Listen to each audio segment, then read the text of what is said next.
Jesus. Thank you, Thank Holy you, Spirit. Jesus. Thank you, धन्यवाद। We Jesus. get Thank you, victory in Lord. the Thank blood you, of Holy Jesus. Spirit. Hallelujah. Victory in the blood धन्यवाद, of धन्यवाद, Jesus. We धन्यवाद, call धन्यवाद, victory in the धन्यवाद. blood of Glory to God. Jesus. We get Hallelujah. victory in the blood Thank of you, Jesus. Jesus. Hallelujah. Thank you, Hallelujah. Jesus. Stotram Hallelujah. तारीफ स्तोत्रम धन्यवाद तारीफ प्रभु, तारीफ धन्यवाद धन्यवाद धन्यवाद परमेश्वर, धन्यवाद धन्यवाद। धन्यवाद धन्यवाद। खुदावंद आपने अभी तक ऑनलाइन वर्शिप को अपने हाथ में लेकर चला, आपका शुक्रिया करते हैं। खुदावंद अब तक आपने ऑनलाइन सर्विस को अपने हाथों में लेकर चलाया, आपका धन्यवाद करते हैं। अब आप पिता अपनी दास दासी को अपने आत्मा के द्वारा मस्सा करें। अब आइए पिता, अपने दास दासी को अपने आत्मा के द्वारा मसा कीजिए। अपना स्वर की वचन देकर हम सबसे बात करें। अपना स्वर्गीय वचन दे के हम सबको बहुतायत से इस्तेमाल कीजिए, आप जो कुछ भी सिखाना चाहते हैं वो सिखाइए प्रभु। ताकि प्रभु जी जो कुछ आप हमें सिखाना चाहते हैं वो सिखाएं प्रभु। जो कुछ हमारे अंदर उसे निकालना चाहते हैं उसको निकालिए पिता। और जो कुछ हमारे अंदर से निकालना चाहते हैं उसको निकाले प्रभु। जो कुछ हमारे अंदर डालना चाहते हैं उसे डालिए प्रभु। और जो कुछ हमारे अंदर डालना चाहते हैं उसको डालिए प्रभु। नेटवर्किंग सिस्टम को अपने सामर्थ्य हाथों में लीजिए। सारे नेटवर्क सिस्टम को अपने सामर्थ्य हाथों में लीजिए। बाकी समय में आप हमारी मदद करें प्रभु। बाकी समय में आप हमारी मदद करें प्रभु, ताकि आपका वचन आपके लोगों के लिए आत्मिक शांति, छुटकारा, आनंद और चंगाई लेकर आए। ताकि प्रभु जी आपका वचन आपके लोगों के लिए आत्मिक चंगाई और छुटकारा लेकर के आए। धन्यवाद प्रभु दुआ सुनने के लिए। धन्यवाद प्रभु जी दुआ को सुनने के लिए। प्रार्थना को प्रभु यीशु के नाम से मांगते हैं। प्रार्थना को प्रभु यीशु के नाम से मांगते हैं पिता। आमीन। आमीन। खुदा यीशु मसीह के नाम में आप सबको सलाम मिले। खुदा यीशु मसीह के नाम में आप सबको सलाम मिले। खुदा यीशु के नाम में आप सब सही सलामत होंगे। खुदा यीशु मसीह के सामर्थी नाम में आप सब जन सही सलामत होंगे। और आपकी आज की आराधना से बड़ी आशीष पाई होगी। और आपने आज की आराधना के द्वारा बड़ी बरकत पाई होगी। परमेश्वर का वचन सुनने के लिए तैयार हो? क्या अभी आप परमेश्वर का वचन सुनने के लिए तैयार हैं? हालेलुया। हालेलुया। कितने लोग तैयार हैं? कितने लोग तैयार हैं? Glory to thank you Jesus. Jesus. आज हालेलुया। का परमेश्वर ने जो हमको वचन दिया है, आज का परमेश्वर ने जो हमें वचन दिया है परमेश्वर ने नूह के समय सृष्टि का नाश क्यों किया? कि परमेश्वर ने नूह के समय में सृष्टि का नाश क्यों किया।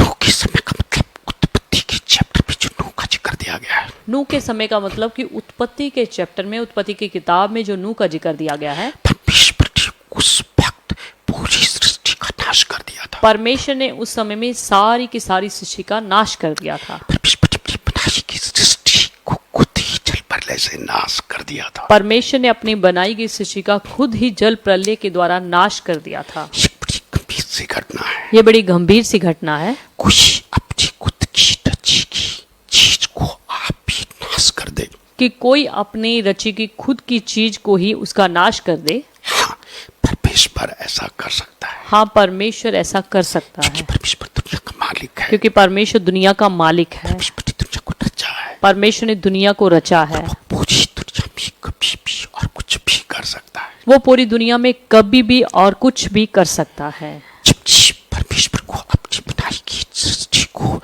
खराब करना, नाश करना अच्छा नहीं लगता। जबकि परमेश्वर को अपनी बनाई गई प्रजा का, अपने बनाए गए लोगों का, उसका नाश करना या उसका कुछ भी नुकसान पहुंचाना कुछ भी परमेश्वर को अच्छा नहीं लगता। लेकिन फिर भी परमेश्वर को ऐसा करना पड़ता है। पर फिर भी परमेश्वर को ऐसा करना पड़ता है।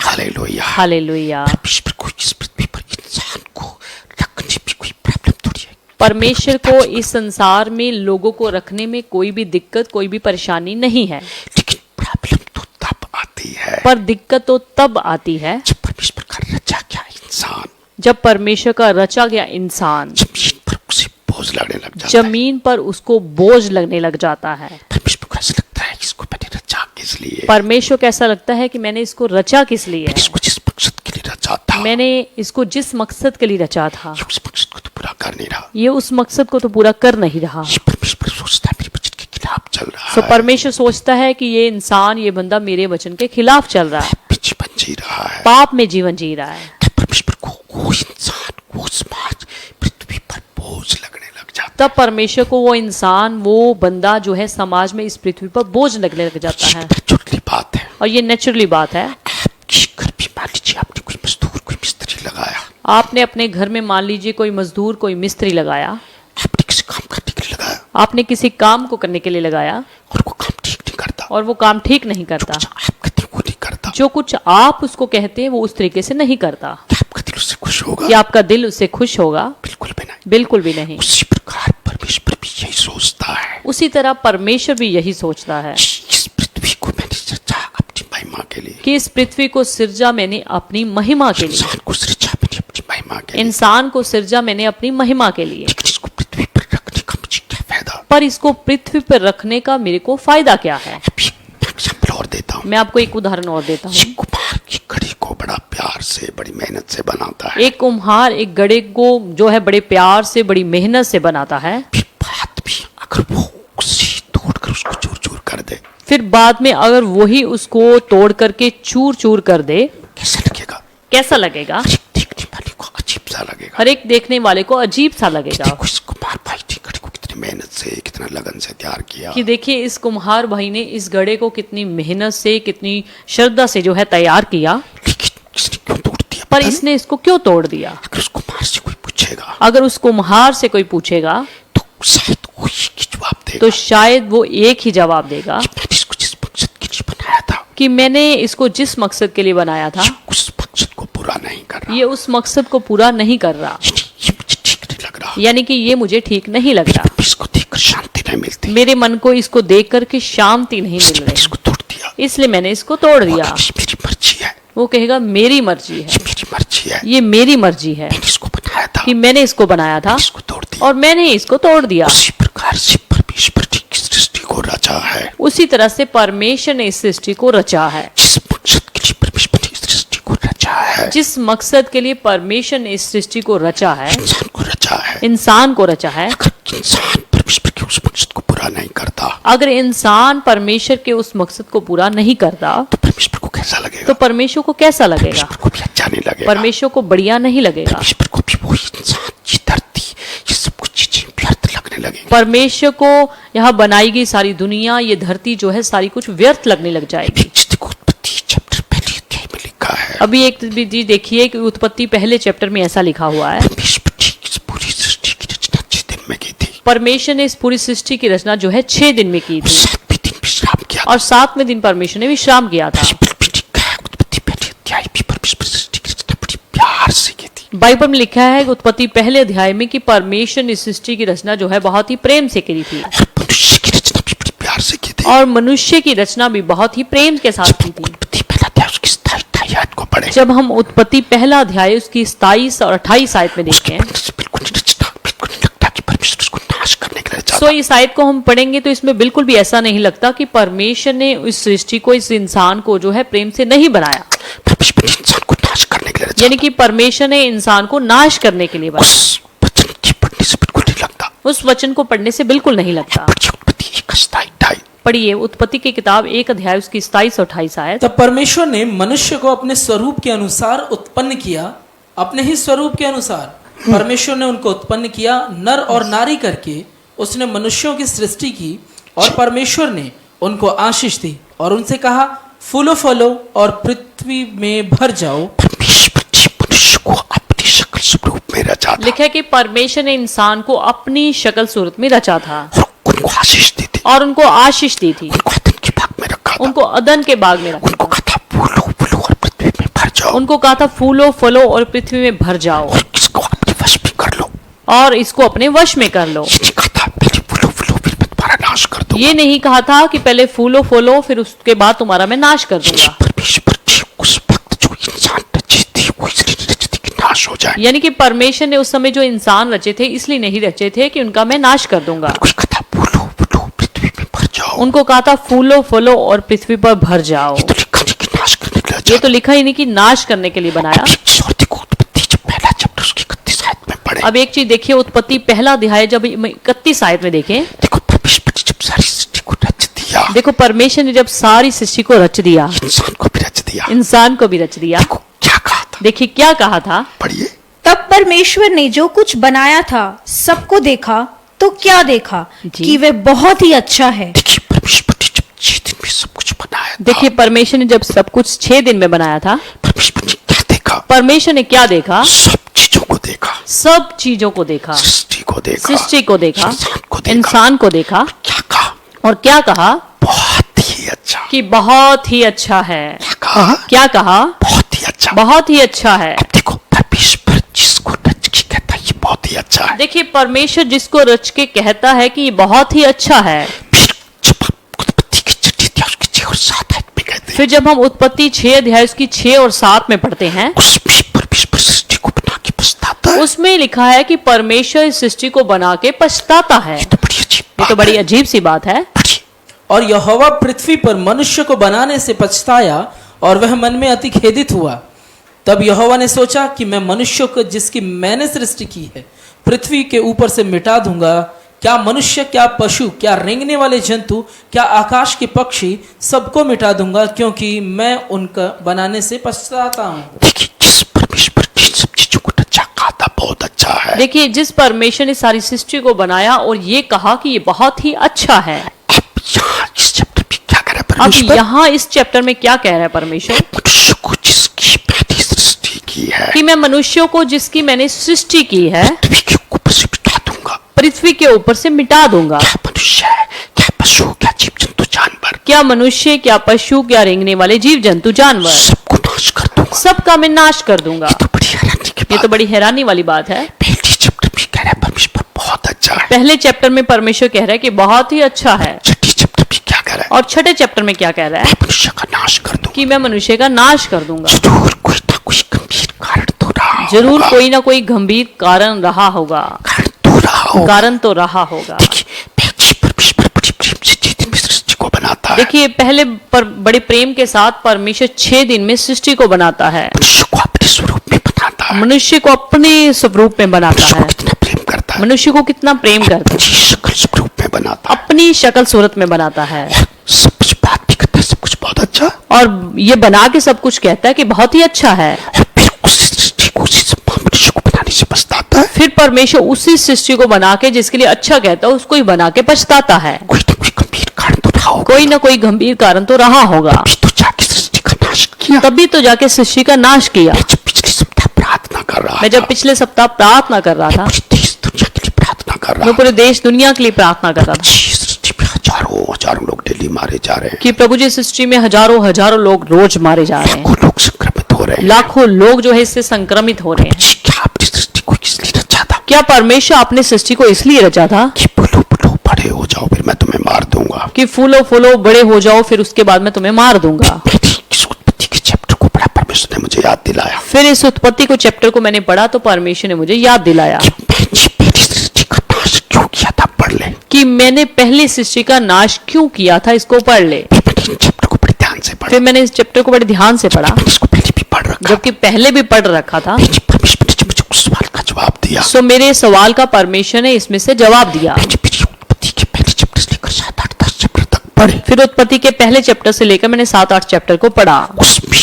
क्या पढ़ा मैंने? उसमें क्या पढ़ा मैंने? परमेश्वर ने जो सृष्टि का नाश किया था परमेश्वर ने जो सृष्टि का नाश किया था उसके कोई ना कोई गंभीर कारण उसके थे। कोई ना कोई गंभीर कारण थे। आज भी जो परमेश्वर की सृष्टि को देश दुनिया में कुछ न कुछ बर्बादी कर रहा है, आज भी परमेश्वर इस सृष्टि में जो भी देश दुनिया में लोगों की बर्बादी कर रहा है उसके पीछे भी कोई ना कोई कारण है। उसके पीछे भी कोई ना कोई कारण है। आज के बच्चे से हम सीखेंगे उस वक्त क्या कारण थे। आज के वचन से हम सीखेंगे कि उस समय क्या कारण थे। परमेश्वर ने जल प्रलय भेजकर 40 दिन 40 रात बारिश तकड़ी भेजी। परमेश्वर ने जल प्रलय भेजकर 40 दिन 40 रात तकड़ी बारिश करी, सारी सृष्टि को तबाह कर दिया। सारी सृष्टि को तबाह कर दिया। केवल एक धर्मी पुरुष नूह होता था, और केवल एक ही धर्मी पुरुष नूह हुआ करता था। उसको 8 परिवार के जनों समेत बचा लिया। उसके 8 परिवार के जनों समेत परमेश्वर ने बचा लिया। कोई ना कोई कारण होगा। कोई ना कोई कारण तो होगा। सृष्टि में उस बात को परमेश्वर किस बात से दुखी हुआ सो सृष्टि में परमेश्वर उस समय किस बात से दुखी हुआ जिससे परमेश्वर को सारी सृष्टि को नाश करना पड़ा। कि जिससे परमेश्वर को सारी सृष्टि का नाश करना पड़ा। आज भी परमेश्वर किन कारणों से दुखी है। आज भी परमेश्वर किसी ना किसी कारणों से दुखी है। अगर उनको बड़ा ध्यान से सीखें अगर हम वचन को बड़े ध्यान से सीखें तो पता लग जाएगा किन बातों से दुखी है। तो पता चल जाएगा कि किस बात से परमेश्वर दुखी है। पहले हम उन कारणों को सीखेंगे सो पहले हम उन कारणों को सीखें उस वक्त परमेश्वर ने सृष्टि का नाश जल प्रलय से क्यों कि किया। उस समय परमेश्वर ने सृष्टि का नाश जल प्रलय के द्वारा क्यों किया। इससे पहले कि हम उन कारणों को सीखें, इससे पहले कि हम उन कारणों को सीखें पहले हम देखेंगे सृष्टि का नाश परमेश्वर ने किया किस तरीके से। हम पहले देखेंगे कि परमेश्वर ने सृष्टि का नाश किया किस ढंग से। जब हम उत्पत्ति 7 अध्याय उसके 6 आयत से लेकर 24 आयत तक पढ़े, जब हम उत्पत्ति की किताब 7 अध्याय उसकी 6 आयत से लेकर 24 आयत तक पढ़े उसमें पता लग जाएगा जल प्रलय कैसे हुआ, किस तरीके कैसे आया, उसमें पता चल जाएगा कि जल प्रलय कैसे हुआ, किस तरीके से आया, कितने दिन तक जल प्रलय होता रहा, कितने दिन तक जल प्रलय होता गया, कितनी दुनिया मारी गई, कितनी दुनिया मारी गई, लोग बच गए। कितने लोग बच गए। उसको सीखेंगे। पहले हम थोड़ा सा उसको सीखेंगे। उत्पत्ति 7 अध्याय। पढ़िए उत्पत्ति 7 अध्याय की 6 आयत से। नूह की आयु 600 वर्ष की थी तब जल प्रलय पृथ्वी पर आया। नूह अपने पुत्रों, पत्नी और बहुओं समेत जल प्रलय से बचने के लिए जहाज में गया। देखिए, जो नूह ने जहाज बनाया था, देखिए नूह ने जो जहाज बनाया था, परमेश्वर ने नूह को जहाज बनाने को बोला था। परमेश्वर ने नूह को जहाज बनाने के लिए बोला था मैं इस सृष्टि से बहुत दुखी हूँ, कि मैं इस सृष्टि से बहुत ही दुखी इस हूँ, सृष्टि को मैं नाश करना चाहता हूँ, इस सारी सृष्टि को मैं नाश करना चाहता जल हूँ, प्रलय के द्वारा नाश करूंगा। जल प्रलय के द्वारा नाश करूंगा। तू एक जहाज तैयार कर, पर तो एक जहाज तैयार कर और उस जहाज में अपने परिवार के 8 लोगों को लेकर तू चले जा। और उस जहाज में अपने 8 परिवार के जनों को लेकर चले जाना। नूह ने उसी तरीके से किया। और नूह ने उसी ढंग से किया। परमेश्वर ने जैसे कहा था उसको एक जहाज तैयार किया, परमेश्वर ने जैसे उसको बोला था उसने जहाज तैयार किया और अपने परिवार के 8 जनों को लेकर जहाज में चला गया। और अपने परिवार के 8 जनों को लेकर बीच में चला गया। आगे क्या हुआ जी? शुद्ध और अशुद्ध दोनों प्रकार के पशुओं में से, पक्षियों और भूमि पर रेंगने वाले जंतुओं से में भी दे दो, अर्थात नर और मादा जहाज में नूह के पास गए। जिस प्रकार परमेश्वर ने नूह को बोला था, देखिए परमेश्वर ने जैसे नूह को बोला था जितने भी जीव जंतु जानवर पशु पक्षी इस जमीन पर हैं, कि जितने भी जीव जंतु जानवर इस धरती पर हैं, सबका नर और मादा जहाज में ले जाना। सबके नर और मादा जहाज में तू ले जाना। उसी प्रकार नूह ने किया। उसी तरीके से नूह ने किया। सभी जीव जंतु जानवर पशु पक्षियों का एक एक नर एक एक मादा जहाज में ले सो गया। नूह जो है परमेश्वर के कहने अनुसार सारी जीव जंतु जानवरों का नर और मादा करके लेकर जहाज में चला गया। आगे क्या हुआ जी?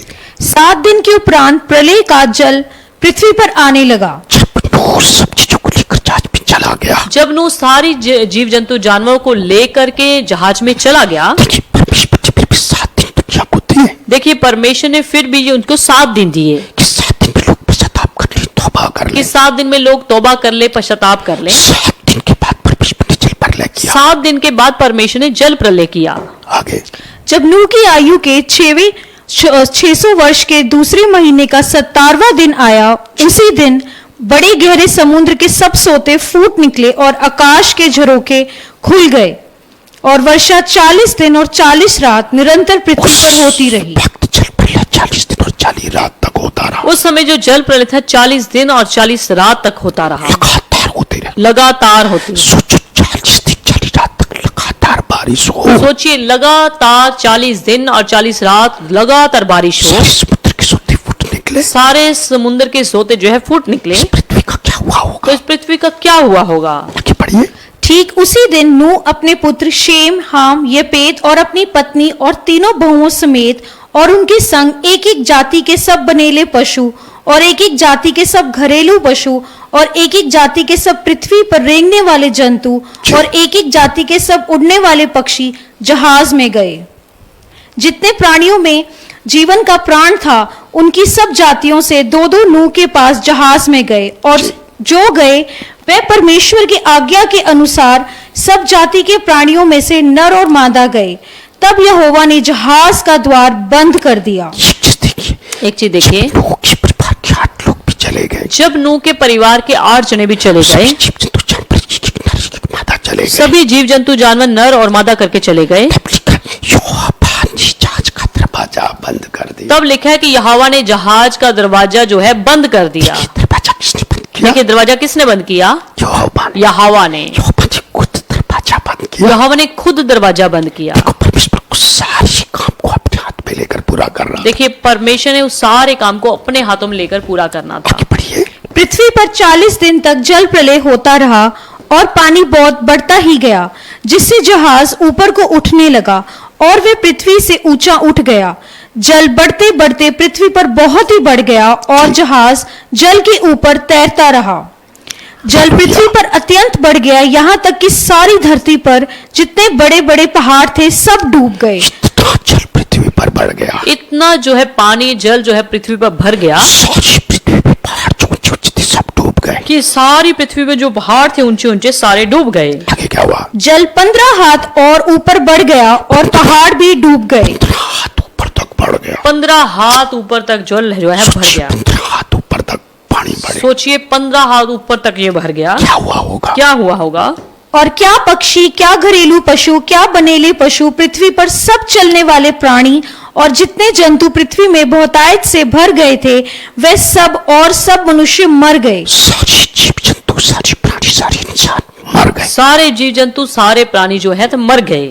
जो स्थल पर थे उनमें से जितनों ने नथनों में जीवन का श्वास था, सब मर मिटे। हालेलुया, सारे लोग मर गए। सारे लोग लिखा है मर गए। और क्या मनुष्य, क्या पशु, क्या रेंगने वाले जंतु, क्या आकाश के पक्षी, जो जो भूमि पर थे, सब पृथ्वी पर से मिट गए। हालेलुया। केवल नूह और जितने उसके संग जहाज में थे वे ही बच गए। केवल नूह और जितने उसके संग जहाज में थे, सिर्फ नूह और जितने उसके साथ जहाज में थे, उसके परिवार के 8 लोग, उसके परिवार के 8 लोग, जितने जीव जंतु जानवरों को नर और मादा करके लेकर गया था, और जितने जीव जंतु जानवरों को नर और मादा करके लेकर गया, केवल वही बच गए। केवल लिखा है वही बच गए। और जल पृथ्वी पर 150 दिन तक प्रबल रहा।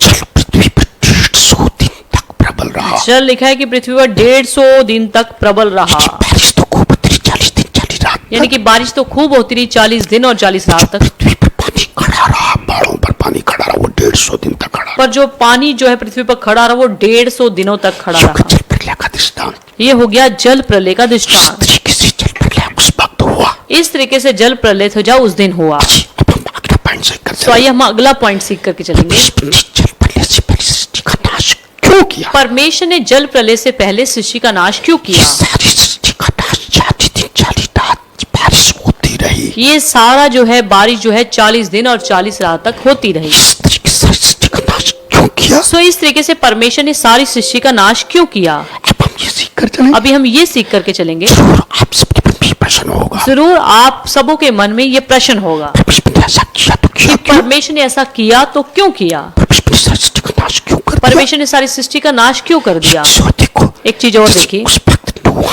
उसका परिवार के लोग प्रभु को मानते थे। जैसे उस समय नोहा और उसका परिवार प्रभु को मानते थे, कुछ और लोग भी तो मानते होंगे। कुछ और लोग भी तो मानते होंगे। परमेश्वर ने उनका भी नाश कर दिया। परमेश्वर ने उनका भी नाश कर दिया। ये तो बड़ी अजीब सी ये बात तो है। बड़ी अजीब सी बात हो है। सकता है वो लोग प्रभु की नजरों में ठीक ना पाए। हो सकता है कि वो लोग परमेश्वर की नजरों में ठीक ना पाए गए हों। अभी हम कुछ दो कारण ऐसे सीख कर चलेंगे। अभी हम कुछ 2 कारण ऐसे सीख करके चलेंगे जिससे ये पता लगता है परमेश्वर ने किन बचाओं से सृष्टि का नाश किया। जिससे ये पता चलता है कि परमेश्वर ने उस समय सृष्टि का नाश क्यों किया। देखिए पहला कारण क्या था? देखिए पहला कारण क्या था? उस वक्त मन मर्जी से लोग शादियां कर रहे थे, उस समय से लोग जो है मन मर्जियों से शादियां कर रहे जिससे थे, परमेश्वर का दिल बड़ा दुखी हुआ। जिससे परमेश्वर का दिल उनसे बहुत ही दुखी हुआ। उत्पत्ति 6 का 1 और दूसरी आयत। पढ़ लीजिए उत्पत्ति की किताब 6 अध्याय उसकी 1 और 2 आयत। फिर जब मनुष्य भूमि के ऊपर बहुत बढ़ने लगे और उनके बेटियां उत्पन्न हुईं, तब परमेश्वर के पुत्रों ने मनुष्य की पुत्रियों को देखा कि वे सुंदर हैं, सो उन्होंने जिस जिस को चाहा उनसे ब्याह कर लिया।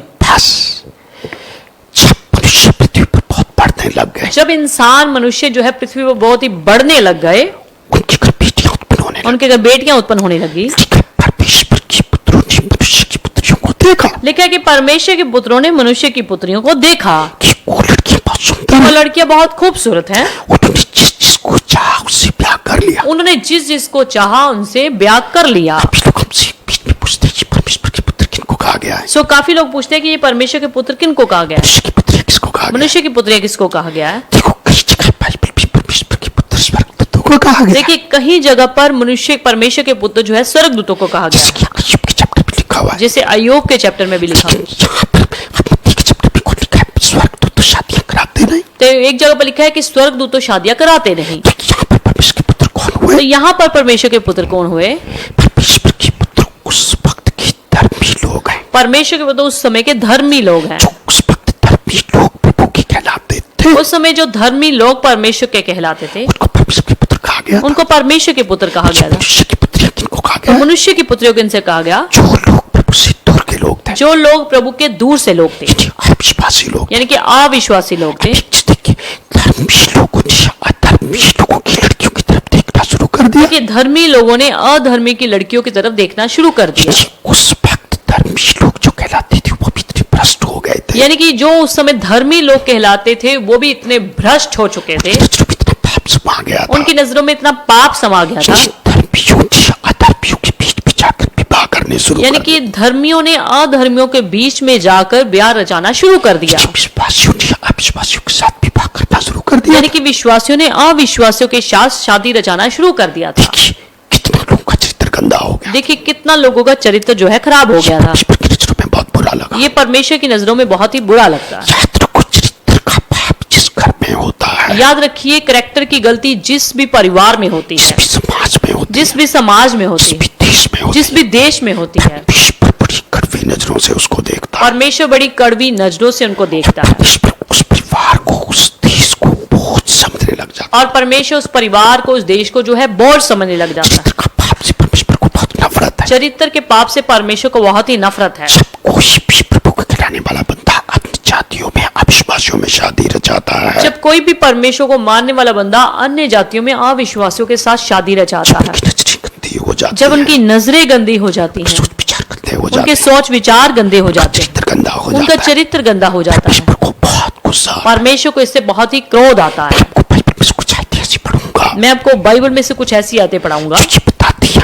कि प्रभु के लोगों को अन्य जातियों में, अविश्वासियों में शादी नहीं रचानी चाहिए। जो ये आयतें ये बताती हैं कि प्रभु के लोगों को अन्य जाति लोगों के साथ शादियां जो है नहीं रचानी चाहिए। जब प्रभु के लोग इस प्रकार की शादियां करना शुरू कर देते हैं, सो जब प्रभु के लोग इस तरीके की शादियां रचाना शुरू कर देते हैं, जब समाज के लोग गलत तरीके से शादियां रचाना शुरू कर देते जब हैं, समाज के लोग गलत तरीके से शादियां रचानी शुरू कर देते हैं, परमेश्वर को बहुत बुरा लगता है। ये परमेश्वर को बहुत ही बुरा लगता उस है। वक्त नूह के समय भी लोगों ने ऐसा ही करना शुरू उस कर समय नूह के समय भी लोगों ने ऐसा ही करना शुरू कर दिया आज भी समाज में ऐसा ही हो रहा है। और आज भी देखा जाए समाज में ऐसा ही होता है। मसीह को मानने वाले लोग, चाहे मसीह को ना मानने वाले चाहे लोग, मसीह को मानने वाले लोग चाहे ना मानने वाले लोग, उन्होंने शादी करवानी होती है, जब उन्होंने शादी करवानी होती है, सभी चीजों को ताक पे रख देते हैं, सभी चीजों को वो दाव पे लगा देते हैं, ताक पे रख देते हाथ में रख देते हैं। हैं कि वो किसी चीज की परवाह नहीं यानी कि वो किस चीज की परवाह नहीं करते, करते। वो शादी करवा के ही हटते तो वो शादी जो है करवा करके ही हैं। हटते। उनकी शादी साल चली, 2 साल चले, 4 साल चले, चाहे उनकी शादी साल चले, 2 साल चले, चाहे 4 साल तक, बाद में परमेश्वर तबाह कर दे। चाहे परमेश्वर उनको बाद में तबाह कर दे। लोग इस बात को सोचते नहीं, लोग इस बात को सोचते नहीं। परमेश्वर का देखना कितना गुस्सा भड़कता है। परमेश्वर का देखना इस चीज से कितना गुस्सा उस भड़कता है। वक्त लोग इस बात में लिखा है, परमेश्वर के पुत्रों ने मनुष्य की पुत्रियों को जब देखना शुरू कर दिया, उस समय लिखा है कि परमेश्वर के पुत्रों ने मनुष्य की पुत्रियों की तरफ देखना शुरू कर दिया था। देखा ये बड़ी सुंदर है, उन्होंने देखा कि ये बहुत खूबसूरत है। जिसको जिससे चाह शादी करनी शुरू कर और दे, लिखा है, पढ़ा हमने जैसे कि जिसने जिसको चाहा उससे शादी रचानी शुरू कर दी। हो सकता है सुंदर लड़कियों से जबरदस्ती शादी करने लगे हो, हो सकता है सुंदर लड़कियों से जबरदस्ती वो शादी करने लगे, पकड़ कर ले जाते होंगे, किडनैप कर लेते होंगे, सो उनको पकड़ के ले जाते होंगे या किडनैप कर लेते होंगे जबरदस्ती शादी रचा, या जबरदस्ती शादी रचा लेते होंगे। तो इस प्रकार का पाप समाज में बढ़ गया। सो इस तरीके का पाप जो है समाज में बढ़ गया इससे था। परमेश्वर को बड़ा गुस्सा आया। सो उससे परमेश्वर को बड़ा गुस्सा आया। परमेश्वर को मैं आगे बढ़ के सुनाऊंगा, परमेश्वर सृष्टि को नाश करने का ठाना। सो जैसे बताया कि परमेश्वर ने सृष्टि का नाश जो है क्यों किया, किस रीति से किया। देखिए व्यवस्था विवरण 7 का 3-4 आयत में पढ़े, देखिए व्यवस्था विवरण की किताब 7 अध्याय उसकी 3 और 4 आयत में देखिए उसमें स्पष्ट लिखा है, मसीह के लोगों, प्रभु के मानने वाले लोगों, अविश्वासियों में शादी मत रचाओ। उसमें स्पष्ट लिखा है कि मसीह के लोगों को अन्य जातियों के साथ शादी जो है नहीं रचानी चाहिए। आंधी बची परमेश्वर के क्रोध से बचना चाहते हो, अगर आप परमेश्वर के आने वाले क्रोध से बचना चाहते हो, पढ़िए। और ना उनसे ब्याह शादी करना, और ना तो अपनी बेटी उनके बेटों को ब्याह देना, और ना उनकी बेटी को अपने बेटे के लिए ब्याह लेना। ये मसीह लोगों आपके लिए लिखा है कि अन्य जातियों में ना तो ब्याह शादी करना, ये मसीह लोगों आपके लिए लिखा है कि ना तो अन्य जातियों में आप शादी करना, ना अपनी बेटी को उनको देना, ना अपनी बेटी को उनको देना, उनमें शादी ना रचाना। यानी कि उनमें शादी ना रचाना। ये जो आपकी प्रभु की भक्ति नहीं करते, यानी कि जो आपके प्रभु की भक्ति नहीं करते, बाइबल उनमें शादी रचाने से मना करते। बाइबल उनके साथ शादी रचाने को मना करती है। आगे बढ़िए। क्योंकि वे तेरे बेटे को मेरे पीछे चलने से बहकाएंगी। जब आप अपनी बेटी की शादी उनकी बेटी के साथ करोगे, जब आप अपनी बेटे की शादी उनकी बेटी के साथ करोगे, अपनी बेटी को उनकी बेटी के साथ ब्याहोगे, या अपनी बेटी को उनके साथ ब्याहोगे, वो आपको परमेश्वर कहता है मेरे पीछे चलने से तो बहकाएंगे। परमेश्वर कहता है कि मेरे पीछे चलने से वो आपको बहकाएंगी। जब भी कितने लोगों में पैसा देखते और हैं, आज भी कितने लोगों में ऐसा देखा जाता है। ये मसीह लोग अपनी बेटी की शादी कम मसीह लोगों में कर लेते हैं, कितने मसीह लोग जो है अपनी बेटी की शादी जो है गैर मसीह लोगों में कर लेते हैं, बाद में उनकी बेटी को बहका देते हैं। और बाद में वो लोग उनकी बेटी को बहका देते हैं। जब ये बेटी की शादी नॉन क्रिश्चियन लड़के के साथ कर देते हैं, कितने लोग अपने बेटे की शादी जो है नॉन क्रिश्चियन लड़की के साथ कर देते हैं, बाद में उनको बहका देते हैं, बाद में वो उनको बहका देते हैं। बाद में वो बहकाएंगे। लिखा है कि बाद में वो उनको बहकाएंगे। इस वचन को दोबारा स्क्रीन पे दिखाओ। इस वचन को हम स्क्रीन में देखेंगे। मैं जब भी बोला था जब तक मुझे समझाया जाए उसको मिटाना नहीं। इस वचन को स्क्रीन में हम देखेंगे। व्यवस्था विवरण की किताब 7 अध्याय उसकी 3 और 4 आयत को हम देखेंगे अपनी स्क्रीन पर। और ना उनसे ब्याह शादी करना, ना तो अपनी बेटी उनके बेटे को ब्याह देना, और ना उनकी बेटी को अपने बेटे के लिए ब्याह लेना, क्योंकि वे तेरे बेटे को मेरे पीछे चलने से बहकाएंगी और दूसरे देवताओं की उपासना करवाएंगी। दूसरी चीजों की उपासना कराएंगे। वो दूसरी चीजों की तेरे से उपासना करवाएंगी। वो जिसकी भक्ति करता को आपके बेटे से करवाएंगे। यानी कि वो जिनकी भक्ति करते हैं उनके साथ आपकी भक्ति करने के लिए आपको बहकाएंगे। और इस कारण यहोवा का कोप तुझ पर भड़क उठेगा, फिर परमेश्वर का क्रोध तुझ पर भड़केगा। और फिर परमेश्वर का क्रोध तुझ पर भड़केगा, और वे तेरा शीघ्र सत्यानाश कर डालेगा। परमेश्वर लिखा है मैं तेरा शीघ्र सत्यानाश कर डालूंगा। और लिखा है कि परमेश्वर तेरा शीघ्र ही जल्दी ही सत्यानाश कर डालेगा। उस वक्त नूह के समय में लोग ऐसा करते थे। उस समय नूह के जमाने में लोग ऐसा किया करते थे। व्यवस्था में मूसा अपनी व्यवस्था में क्या बताता है? देखिए मूसा इस व्यवस्था में क्या बताता है। आगे नेहेमिया की किताब 13 अध्याय उसकी 23 आयत से लेकर 27 आयत तक। फिर उन्हीं दिनों में मुझको ऐसे यहूदी दिखाई पड़े जिन्होंने अशदोदी, अम्मोनी और मुआबी स्त्रियां ब्याह ली थी। क्या कहता है? देखिए नेहेमिया प्रभु का सेवक क्या कहता है। उन दिनों में मुझे ऐसे इस्राएली यहूदी दिखाई पड़े। मुझे उन दिनों में ऐसे कुछ यहूदी जो है इस्राएली दिखाई दिए जिन्होंने अन्य जाति स्त्रियां ब्याह ली, और उनके लड़के बालों की आधी बोली अशदोदी थी और वे यहूदी बोली न बोल सकते थे। जिनके साथ शादी की थी वो यहूदी बोली नहीं बोल सकते। देखिए जिनके साथ शादियां की थी वो यहूदी बोली जो है नहीं बोल सकते थे, दोनों जाति की बोली बोलते थे।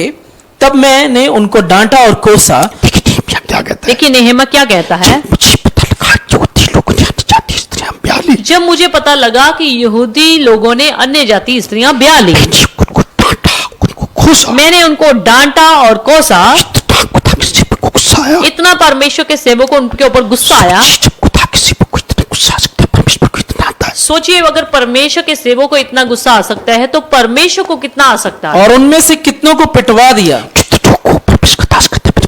और परमेश्वर का सेवक कहता है कि कितनों को मैंने पिटवा भी डाला और उनके बाल नुचवाए। और उनके बाल नचवाए।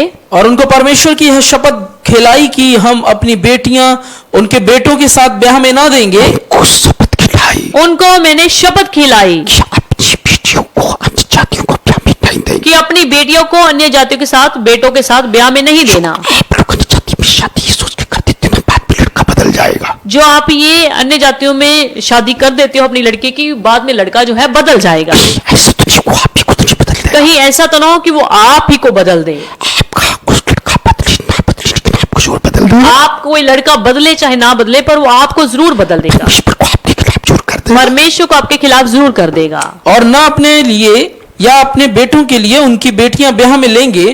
क्या इजराइल का राजा सुलेमान इसी प्रकार के पाप में न फंसा था? सुलेमान राजा किसी प्रकार के पाप में तो फंसा था। लिखा है कि सुलेमान राजा इसी तरीके के पाप में तो फंसा था। बहुतेरी जातियों में उसके तुल्य कोई राजा नहीं हुआ, और वह अपने परमेश्वर का प्रिय भी था, और परमेश्वर ने उसे सारे इजराइल के ऊपर राजा नियुक्त किया, परंतु उसको भी अन्य जाति स्त्रियों ने पाप में फंसाया। उसको भी, सुलेमान राजा को भी, देखिए उस सुलेमान राजा को भी अन्य जाति की स्त्रियों ने पाप में फंसा अन्य दिया। जाति औरतों ने पाप में फंसा लिया। कहने का मतलब ये अन्य जाति लोगों से कोई ताल्लुक ना मेरे कहने का मतलब ये नहीं कि अन्य जातियों से कोई ताल्लुक नहीं रखना विश्वासियों से कोई ताल्लुक ना रखो। या अविश्वासी से कोई ताल्लुक नहीं कहने रखना। का मतलब ये नहीं, मेरे कहने का मतलब ये नहीं। जो कुछ आपका प्रभु का वचन करने को कहता है जो कुछ परमेश्वर का वचन आपको करने को कहता है उससे बाहर मत जाओ। उससे बाहर मत उस जाइए। सीमा से बाहर मत जाओ। उस सीमा से बाहर मत उस जाइए। वक्त लोगों को ने ऐसा करना शुरू कर दिया। उस समय लोगों ने ऐसा करना शुरू कर दिया। अभी वचन मलाकी 2:11 में पढ़ दो। अभी मलाकी 2 अध्याय उसकी 11 आयत को भी पढ़िए। यहूदा ने विश्वासघात किया है और इज़राइल में और यरूशलेम में घृणित काम किया गया है, क्योंकि यहूदा ने पराये देवता की कन्या से विवाह करके यहोवा के पवित्र स्थान को उसका प्रिय है अपवित्र किया है। बस यहूदा ने परमेश्वर का विश्वासघात किया है। परमेश्वर कहता है कि यहूदा ने जो है विश्वासघात किया है। मेरे लोगों ने मेरे साथ विश्वासघात किया है। परमेश्वर कहता है कि मेरे लोगों ने मेरे साथ विश्वासघात किया है। यरूशलेम में घृणित काम किया गया है। यरूशलेम में ये घृणित काम किया गया है, यहूदा ने मेरे लोगों ने विधानी देवता की कन्या से शादी की। क्योंकि यहूदा ने जो है पराये देवता की कन्या से ब्याह कर लिया और मेरे पवित्र स्थान को अशुद्ध कर दिया। और मेरे पवित्र स्थान को अशुद्ध कर दिया। परमेश्वर को कितना गुस्सा आता है। देखिए परमेश्वर को कितना गुस्सा आता है। वैसे भी नेगेटिव में अगर आप पढ़ना चाहते हो कुरिन्थियों उसके 14 से 17 तक पढ़ दो। और वैसे भी अगर आप नए नियम में पढ़ना चाहते हैं 2 कुरिन्थियों 6 अध्याय उसकी 14 आयत से लेकर 17 आयत तक भी हम पढ़ेंगे। अविश्वासियों के साथ आसमान जुए में न जूतो, क्योंकि धार्मिकता और अधर्म का क्या मेल जोल। वचन साफ कहता है, वचन स्पष्ट कहता है विश्वासियों के साथ आसमान जो भी ना जो अविश्वासियों के साथ आसमान जुए में मत जूतो, धार्मिकता का अधार्मिकता से कहता है। क्योंकि धार्मिकता का अधर्म से क्या मेलजोल। आप जब परमेश्वर की बन के सच्चे परमेश्वर को कबूल कर लिया, आपने जब परमेश्वर को कबूल कर लिया, सच्चे परमेश्वर के आप बन गए, जो कुछ परमेश्वर करने को कहता है वो करो, फिर जो कुछ परमेश्वर आपको करने को कहता है वो कीजिए, परमेश्वर करने को नहीं कहता ना करो। जो परमेश्वर करने को मना करता है उसको मत कीजिए। या ज्योति और अंधकार की क्या संगति। ज्योति के लोगों आप ज्योति का अंधकार के साथ क्या मिलजुल। ज्योति के लोगों आपको अंधकार के साथ आपकी क्या संगति। और मसीह का बलियान के साथ क्या लगाओ।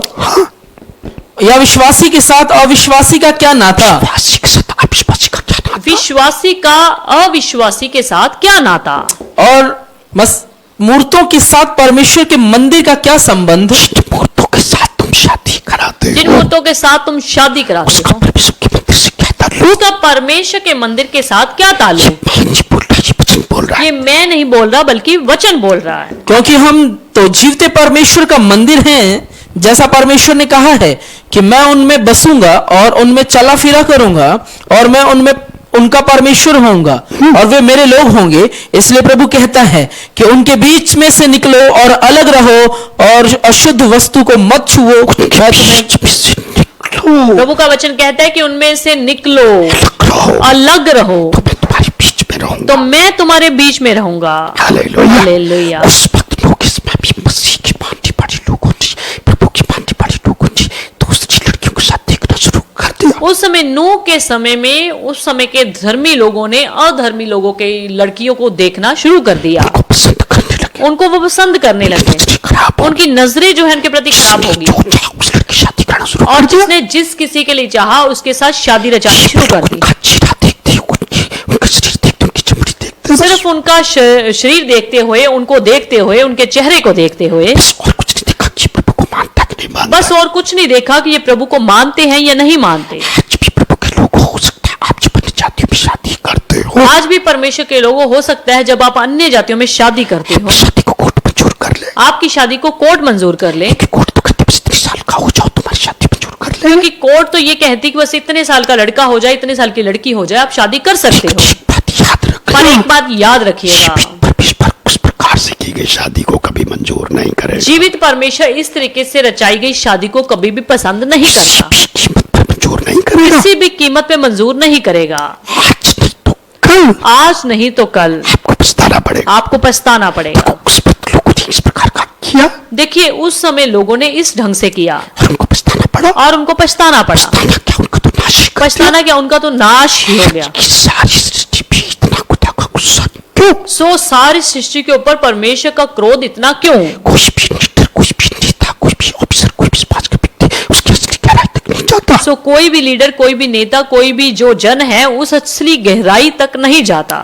बस ये तो सोचते नहीं कि इसकी वजह क्या है, परमेश्वर का गुस्सा क्यों। बस वो ये तो सोचते नहीं कि इसकी वजह क्या है, कि परमेश्वर का इतना क्रोध क्यों। समाज में इतना पाप बढ़ रहा है कोई नहीं सोचता। समाज में इतना पाप बढ़ रहा है कोई नहीं सोचता। नशा बढ़ रहा है, नशा बिकता है, कोई नहीं सोचता। इतना नशा बिकता है, इतना नशा लोग करते हैं, इसकी वजह जानते ही लोग क्यों, फिर भी लोग नहीं सोचते। फिर भी लोग नहीं सोचते। पाप को बंद करने की कोई नहीं सोचता। पाप को खत्म करने की कोई नहीं सोचता। सिमसोन का देखो, जब तक सिमसोन का चरित्र ठीक था अब शिमशोन का देखिए, जब तक उसका चरित्र ठीक था तब तक उसके पास तकड़ी सामर्थ्य, तब तक उसके पास तकड़ी सामर्थ्य उसका थी। चरित्र खराब हो गया, उसका चरित्र खराब हो गया, परमेश्वर उसका नाश कर दिया। परमेश्वर ने उसका नाश कर दिया। चरित्र की खराबी जब समाज में, जब देश में आ जाती है, चरित्र की खराबी जब देश में, समाज में आ जाती है, मसीह लोगों में आ जाती जब है, मसीह लोगों में आ जाती है, उसकी बात तो नाश होना पक्का है। उसके बाद तो नाश होना पक्का है। बात तो तबाही होना पक्का है। उसके बाद तो तबाही होना पक्का है। आज के समाज में ये सब कुछ तो हो रहा है। आज के समाज में यही कुछ तो हो रहा है। सभी लोग शारीरिक अभिलाषा में पढ़कर अपनी मनमर्जी की शादियां कराते हैं। सभी लोग शारीरिक अभिलाषा में फंसकर मनमर्जी की शादी करवा रहे हैं। परमेश्वर की मर्जी के मुताबिक तो बहुत थोड़े लोग चलते हैं। परमेश्वर की मर्जी के मुताबिक तो बहुत ही थोड़े लोग चलते हैं। समाज में ऐसे लोग भी हैं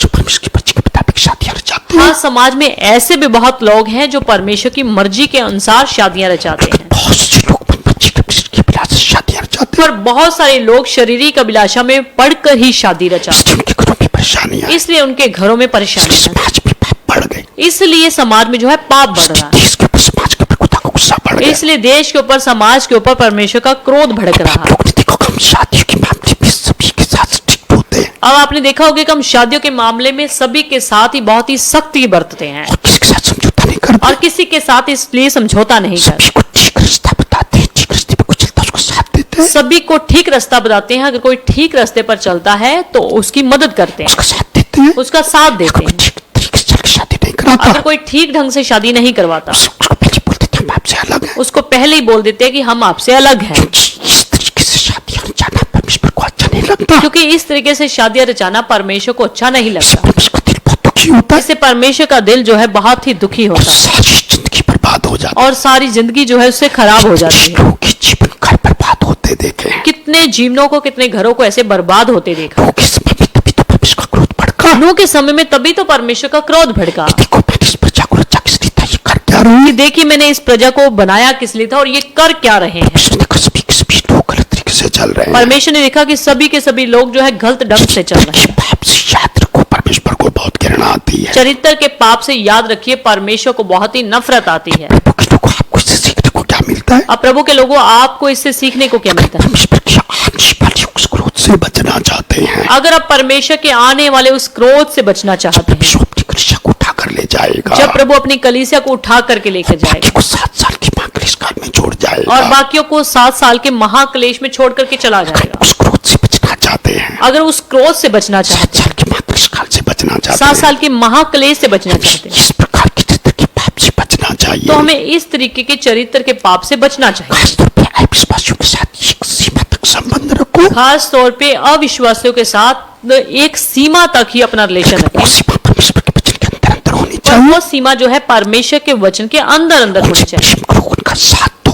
सो उनके साथ रहो, उनका साथ दो, उनकी मदद करो जो कर सकते हो, उनकी मदद करो जो कर सकते हो, जिसकी परमेश्वर का वचन इजाजत नहीं देता वो मत करो, पर जिस चीज की परमेश्वर इजाजत नहीं देता उसको मत करो। अगर उससे बाहर जाके उनके साथ संबंध बनाएंगे, अगर उससे बाहर जाके परमेश्वर के वचन से बाहर जाके हम उनसे रिलेशन बनाएंगे, याद रखना भी तबाही और बर्बादी ही आपका इंतजार करेगी, तब याद रखना कि बर्बादी और तबाही ही आपका इंतजार करेगी। जैसे नूह के समय भी लोग नाश किए गए थे, जैसे नूह के समय में लोग नाश किए गए, उसी प्रकार से अब किए जाएंगे, उसी तरीके से अब भी ऐसा होगा। किसी घर के अंदर चरित्र की खराबी आ जाती जब है, किसी घर के अंदर चरित्र की खराबी आ किसी जाती समाज में चरित्र की खराबी आ है, जब जाती है, किसी समाज में चरित्र की खराबी आ जाती किसी है, देश में चरित्र की खराबी आ जब जाती किसी देश में चरित्र की खराबी आ जाती है, है, जाकर की तबाही का वक्त शुरू होता तब है, जाकर तबाही का समय शुरू हो जाता है। जिस परमेश्वर ने सृष्टि को रचा है, नहीं तो जिस परमेश्वर ने सृष्टि को रचा है, ये तो अच्छा थोड़ी लगता है उसको नाश किया जाए, ये अच्छा थोड़ा लगता है कि परमेश्वर उसी को नाश करे, बिल्कुल अच्छा नहीं लगता, बिल्कुल अच्छा नहीं लगता। तो होगा पहला कारण, ये तो हो गया पहला कारण। परमेश्वर ने नूह के समय में सृष्टि का नाश क्यों किया, परमेश्वर ने पहले समय में यानी कि नूह के समय में सृष्टि का नाश क्यों किया? क्योंकि उस वक्त लोग मनमर्जी की शादियां रचा रहे थे, क्योंकि उस समय लोग मन मर्जी की शादियां रचा रहे थे। दूसरा कारण क्या था, दूसरा कारण क्या था? क्योंकि उत्पत्ति 6 है उसकी 5 आयत में लिखा है, जो कि उत्पत्ति की किताब 6 अध्याय उसकी 5 आयत में लिखा है,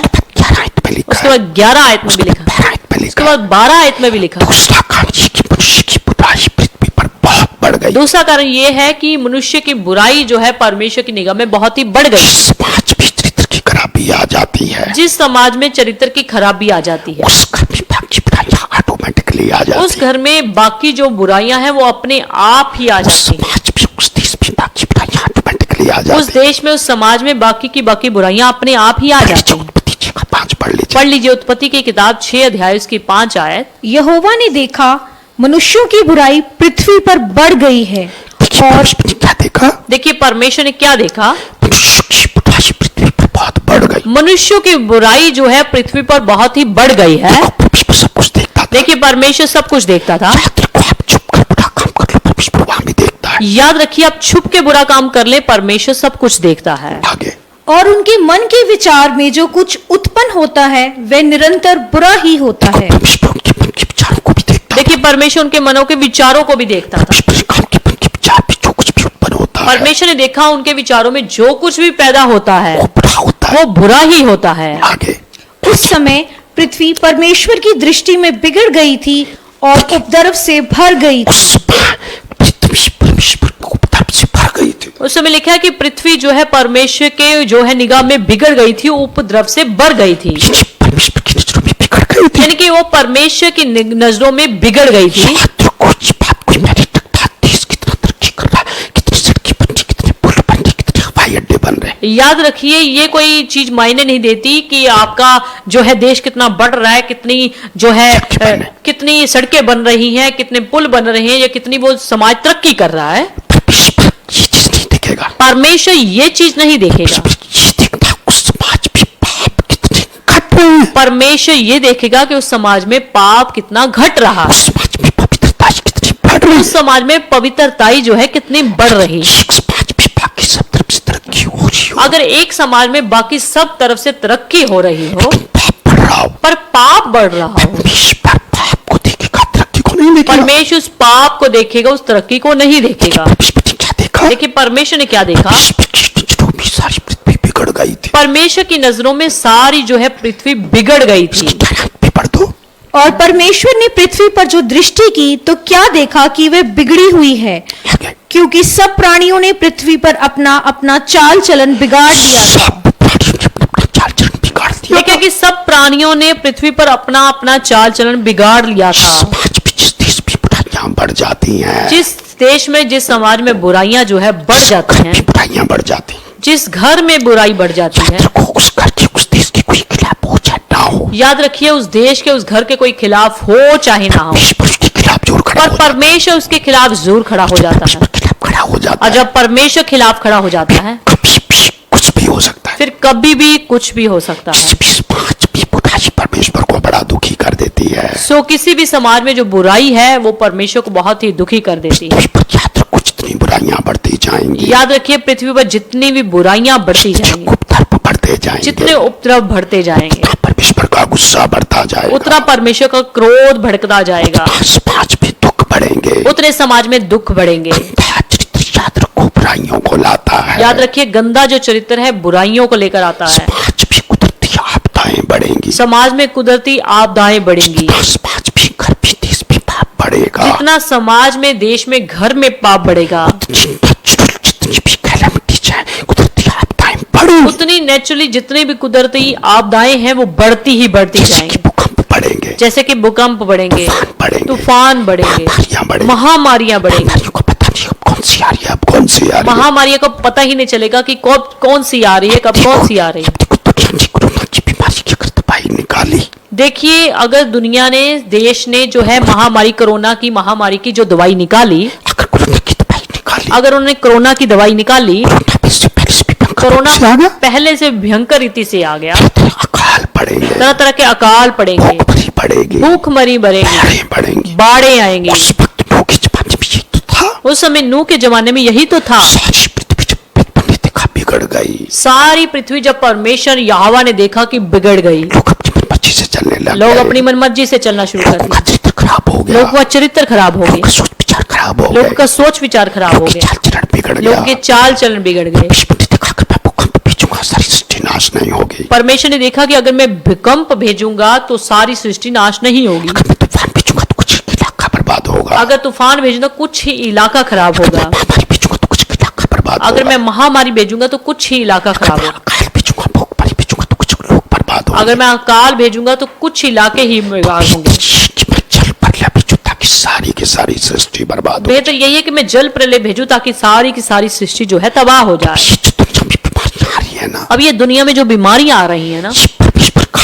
अपनी निशानी है, ट्रेलर है। ये परमेश्वर की भी निशानी है, परमेश्वर की तरफ से ट्रेलर है। परमेश्वर चाहता है लोगों सुधर जाओ, परमेश्वर चाहता है कि लोग सुधर जाएं, देश के मंत्रियों, देश के लीडरों सुधर जाओ, देश के मंत्री, देश के लीडर जो है सुधर जाएं, समाज के लोगों सुधर जाओ, समाज के लोग सुधर जाएं, मसीह के लोगों सुधर जाओ। मसीह के लोग सुधर जाएं। अगर आप अभी भी ना सुधरे, अगर आप अभी भी ना सुधरे, परमेश्वर के पास याद रखो बहुत से तरीके हैं याद रखिए परमेश्वर के पास बहुत सारे ढंग हैं दुनिया को नाश करने। दुनिया को नाश करने के। इसमें लोग का जीवन जीने का तरीका बहुत गंदा हो गया नूह था। के समय में लोगों के जीवन जीने का तरीका बहुत ही गंदा हो गया, दिन बिगड़ गया था, लोगों का जो है जो स्वभाव जो है गंदा बन गया था, बिगड़ गया लोगों था, का लेन देन बिगड़ गया था, करने का तरीका बदल गया बातचीत था, करने का ढंग बदल गया था, करने का तरीका बदल गया काम करने का ढंग बदल गया था, कपड़े पहनने का स्टाइल बदल गया कपड़े पहनने का स्टाइल बिगड़ गया था, कुछ बिगड़ गया था। सब कुछ ही बिगड़ गया था। आज समाज का बिगड़ रहा है, जैसे कि आज भी समाज का बिगड़ रहा है, किसी के अंदर भी परमेश्वर का डर नहीं, किसी के अंदर परमेश्वर का डर नहीं, लोग खाते पीते अपनी मनमर्जी से, लोग खाते पीते अपनी मनमर्जी से, पहनते कपड़े पहनते अपनी मनमर्जी, कपड़े पहनते अपनी मनमर्जी से हैं, मनमर्जी के सब कुछ चाल चलन है उनका। मनमर्जी का सबका चाल चलन है। चारों और उस वक्त पाप ही पाप बढ़ गया था, चारों तरफ उस समय पाप ही पाप बढ़ गया था, आज भी ऐसा ही हो रहा है, और आज भी देखा जाए ऐसा हो रहा है। चारों तरफ पाप ही पाप बढ़ रहा समाज में चारों ओर पाप ही पाप बढ़ रहा है। नशा चारों तरफ बढ़ रहा देखो नशा चारों ओर बढ़ रहा है। है। आज जी सरकार ने अगर लॉकडाउन लगाना सब दुकानें बंद कर देगी लेकिन ठेके बंद नहीं करे, सरकार ने अगर लॉकडाउन किया या करेगी तो सब दुकानें बंद कर दी, पर ठेकों को बंद नहीं किया। ठेके फिर भी खुले रहते हैं। ठेके फिर भी खुले रहते हैं। कितनी अच्छी बात, देखो कितनी अजीब सी बात। नशे से लोगों के शरीर खराब होते हैं, जिस नशे से लोगों के शरीर खराब हो रहे हैं, सरकार उसी से पैसा कमाती सरकार उसी चीज से पैसा कमाती है। है, सरकार को पैसे की जरूरत है और अनेकों तरीके हैं। ये हम मानते हैं कि सरकार को इस समय पैसे की बहुत ज्यादा जरूरत है, पर पैसे लेने के और भी बहुत तरीके हैं, और तरह तरह के टैक्स कितनी जीएसटी से पैसा जाता है, और सरकार। तरह तरह के टैक्स के जीएसटी से कितना पैसा जाता है। सरकार नशे से पैसा कमा रही पर है। सरकार जो है नशे से ही पैसा कमा रही दुनिया में मूर्ति पूजा कितनी है। बढ़ दुनिया रही में मूर्ति पूजा कितनी बढ़ रही है, है, जगह मूर्ति पूजा बढ़ रही है, जगह जगह पर मूर्ति पूजा बढ़ रही है, विचार कितना बढ़ रहा है, व्यभिचार कितना बढ़ रहा है, विचार के अड्डे कितने खुल गए, व्यभिचार के अड्डे कितने खुल रहे हैं, कितना बढ़ गया, घमंड कितना बढ़ रहा है, स्वार्थ कितना बढ़ गया, स्वार्थ कितना हो रहा है, धोखा कितना बढ़ गया, धोखा कितना हो रहा है, लोग एक दूसरे को लूटने के सोचते रहते हैं, लोग एक दूसरे को लूटने ही की सोचते दूसरे हैं, को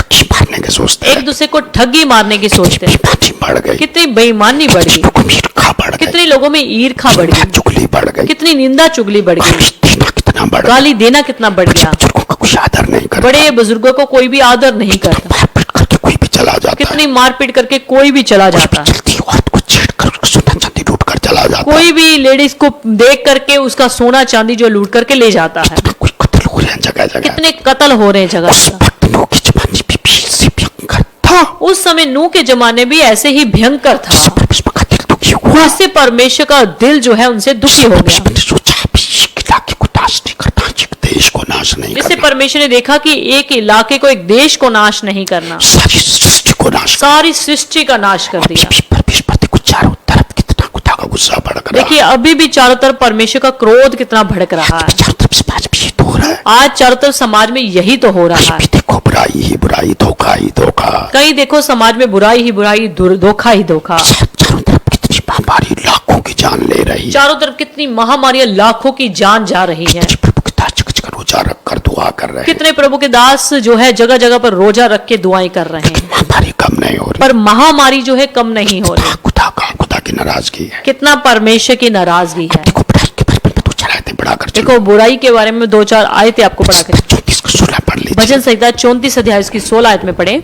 यहोवा बुराई करने वालों के विमुख रहता है ताकि उनका स्मरण पृथ्वी पर से मिटा डाले। यहोवा बुराई करने वालों के खिलाफ रहता है, लिखा है कि यहोवा बुराई करने वाले लोगों के विमुख रहता है, उनके खिलाफ रहता है, उनका स्मरण पृथ्वी से मिटा डाले। ताकि उनकी यादगिरी ही पृथ्वी पर से मिटा डाले। जो भी कोई व्यक्ति बुराई करता है, समाज बुराई करता है, जो भी कोई इंसान बुराई करता है, समाज बुराई करता है, उसके खिलाफ हो जाता है, परमेश्वर सोचता है इसको मिटा दो जमीन पर। परमेश्वर उनके खिलाफ हो जाता है और परमेश्वर सोचता है कि इनको अब मिटा डालो। देखिए परमेश्वर की आंखें कितनी शुद्ध है, देखिए परमेश्वर की आंखें कितनी शुद्ध हैं।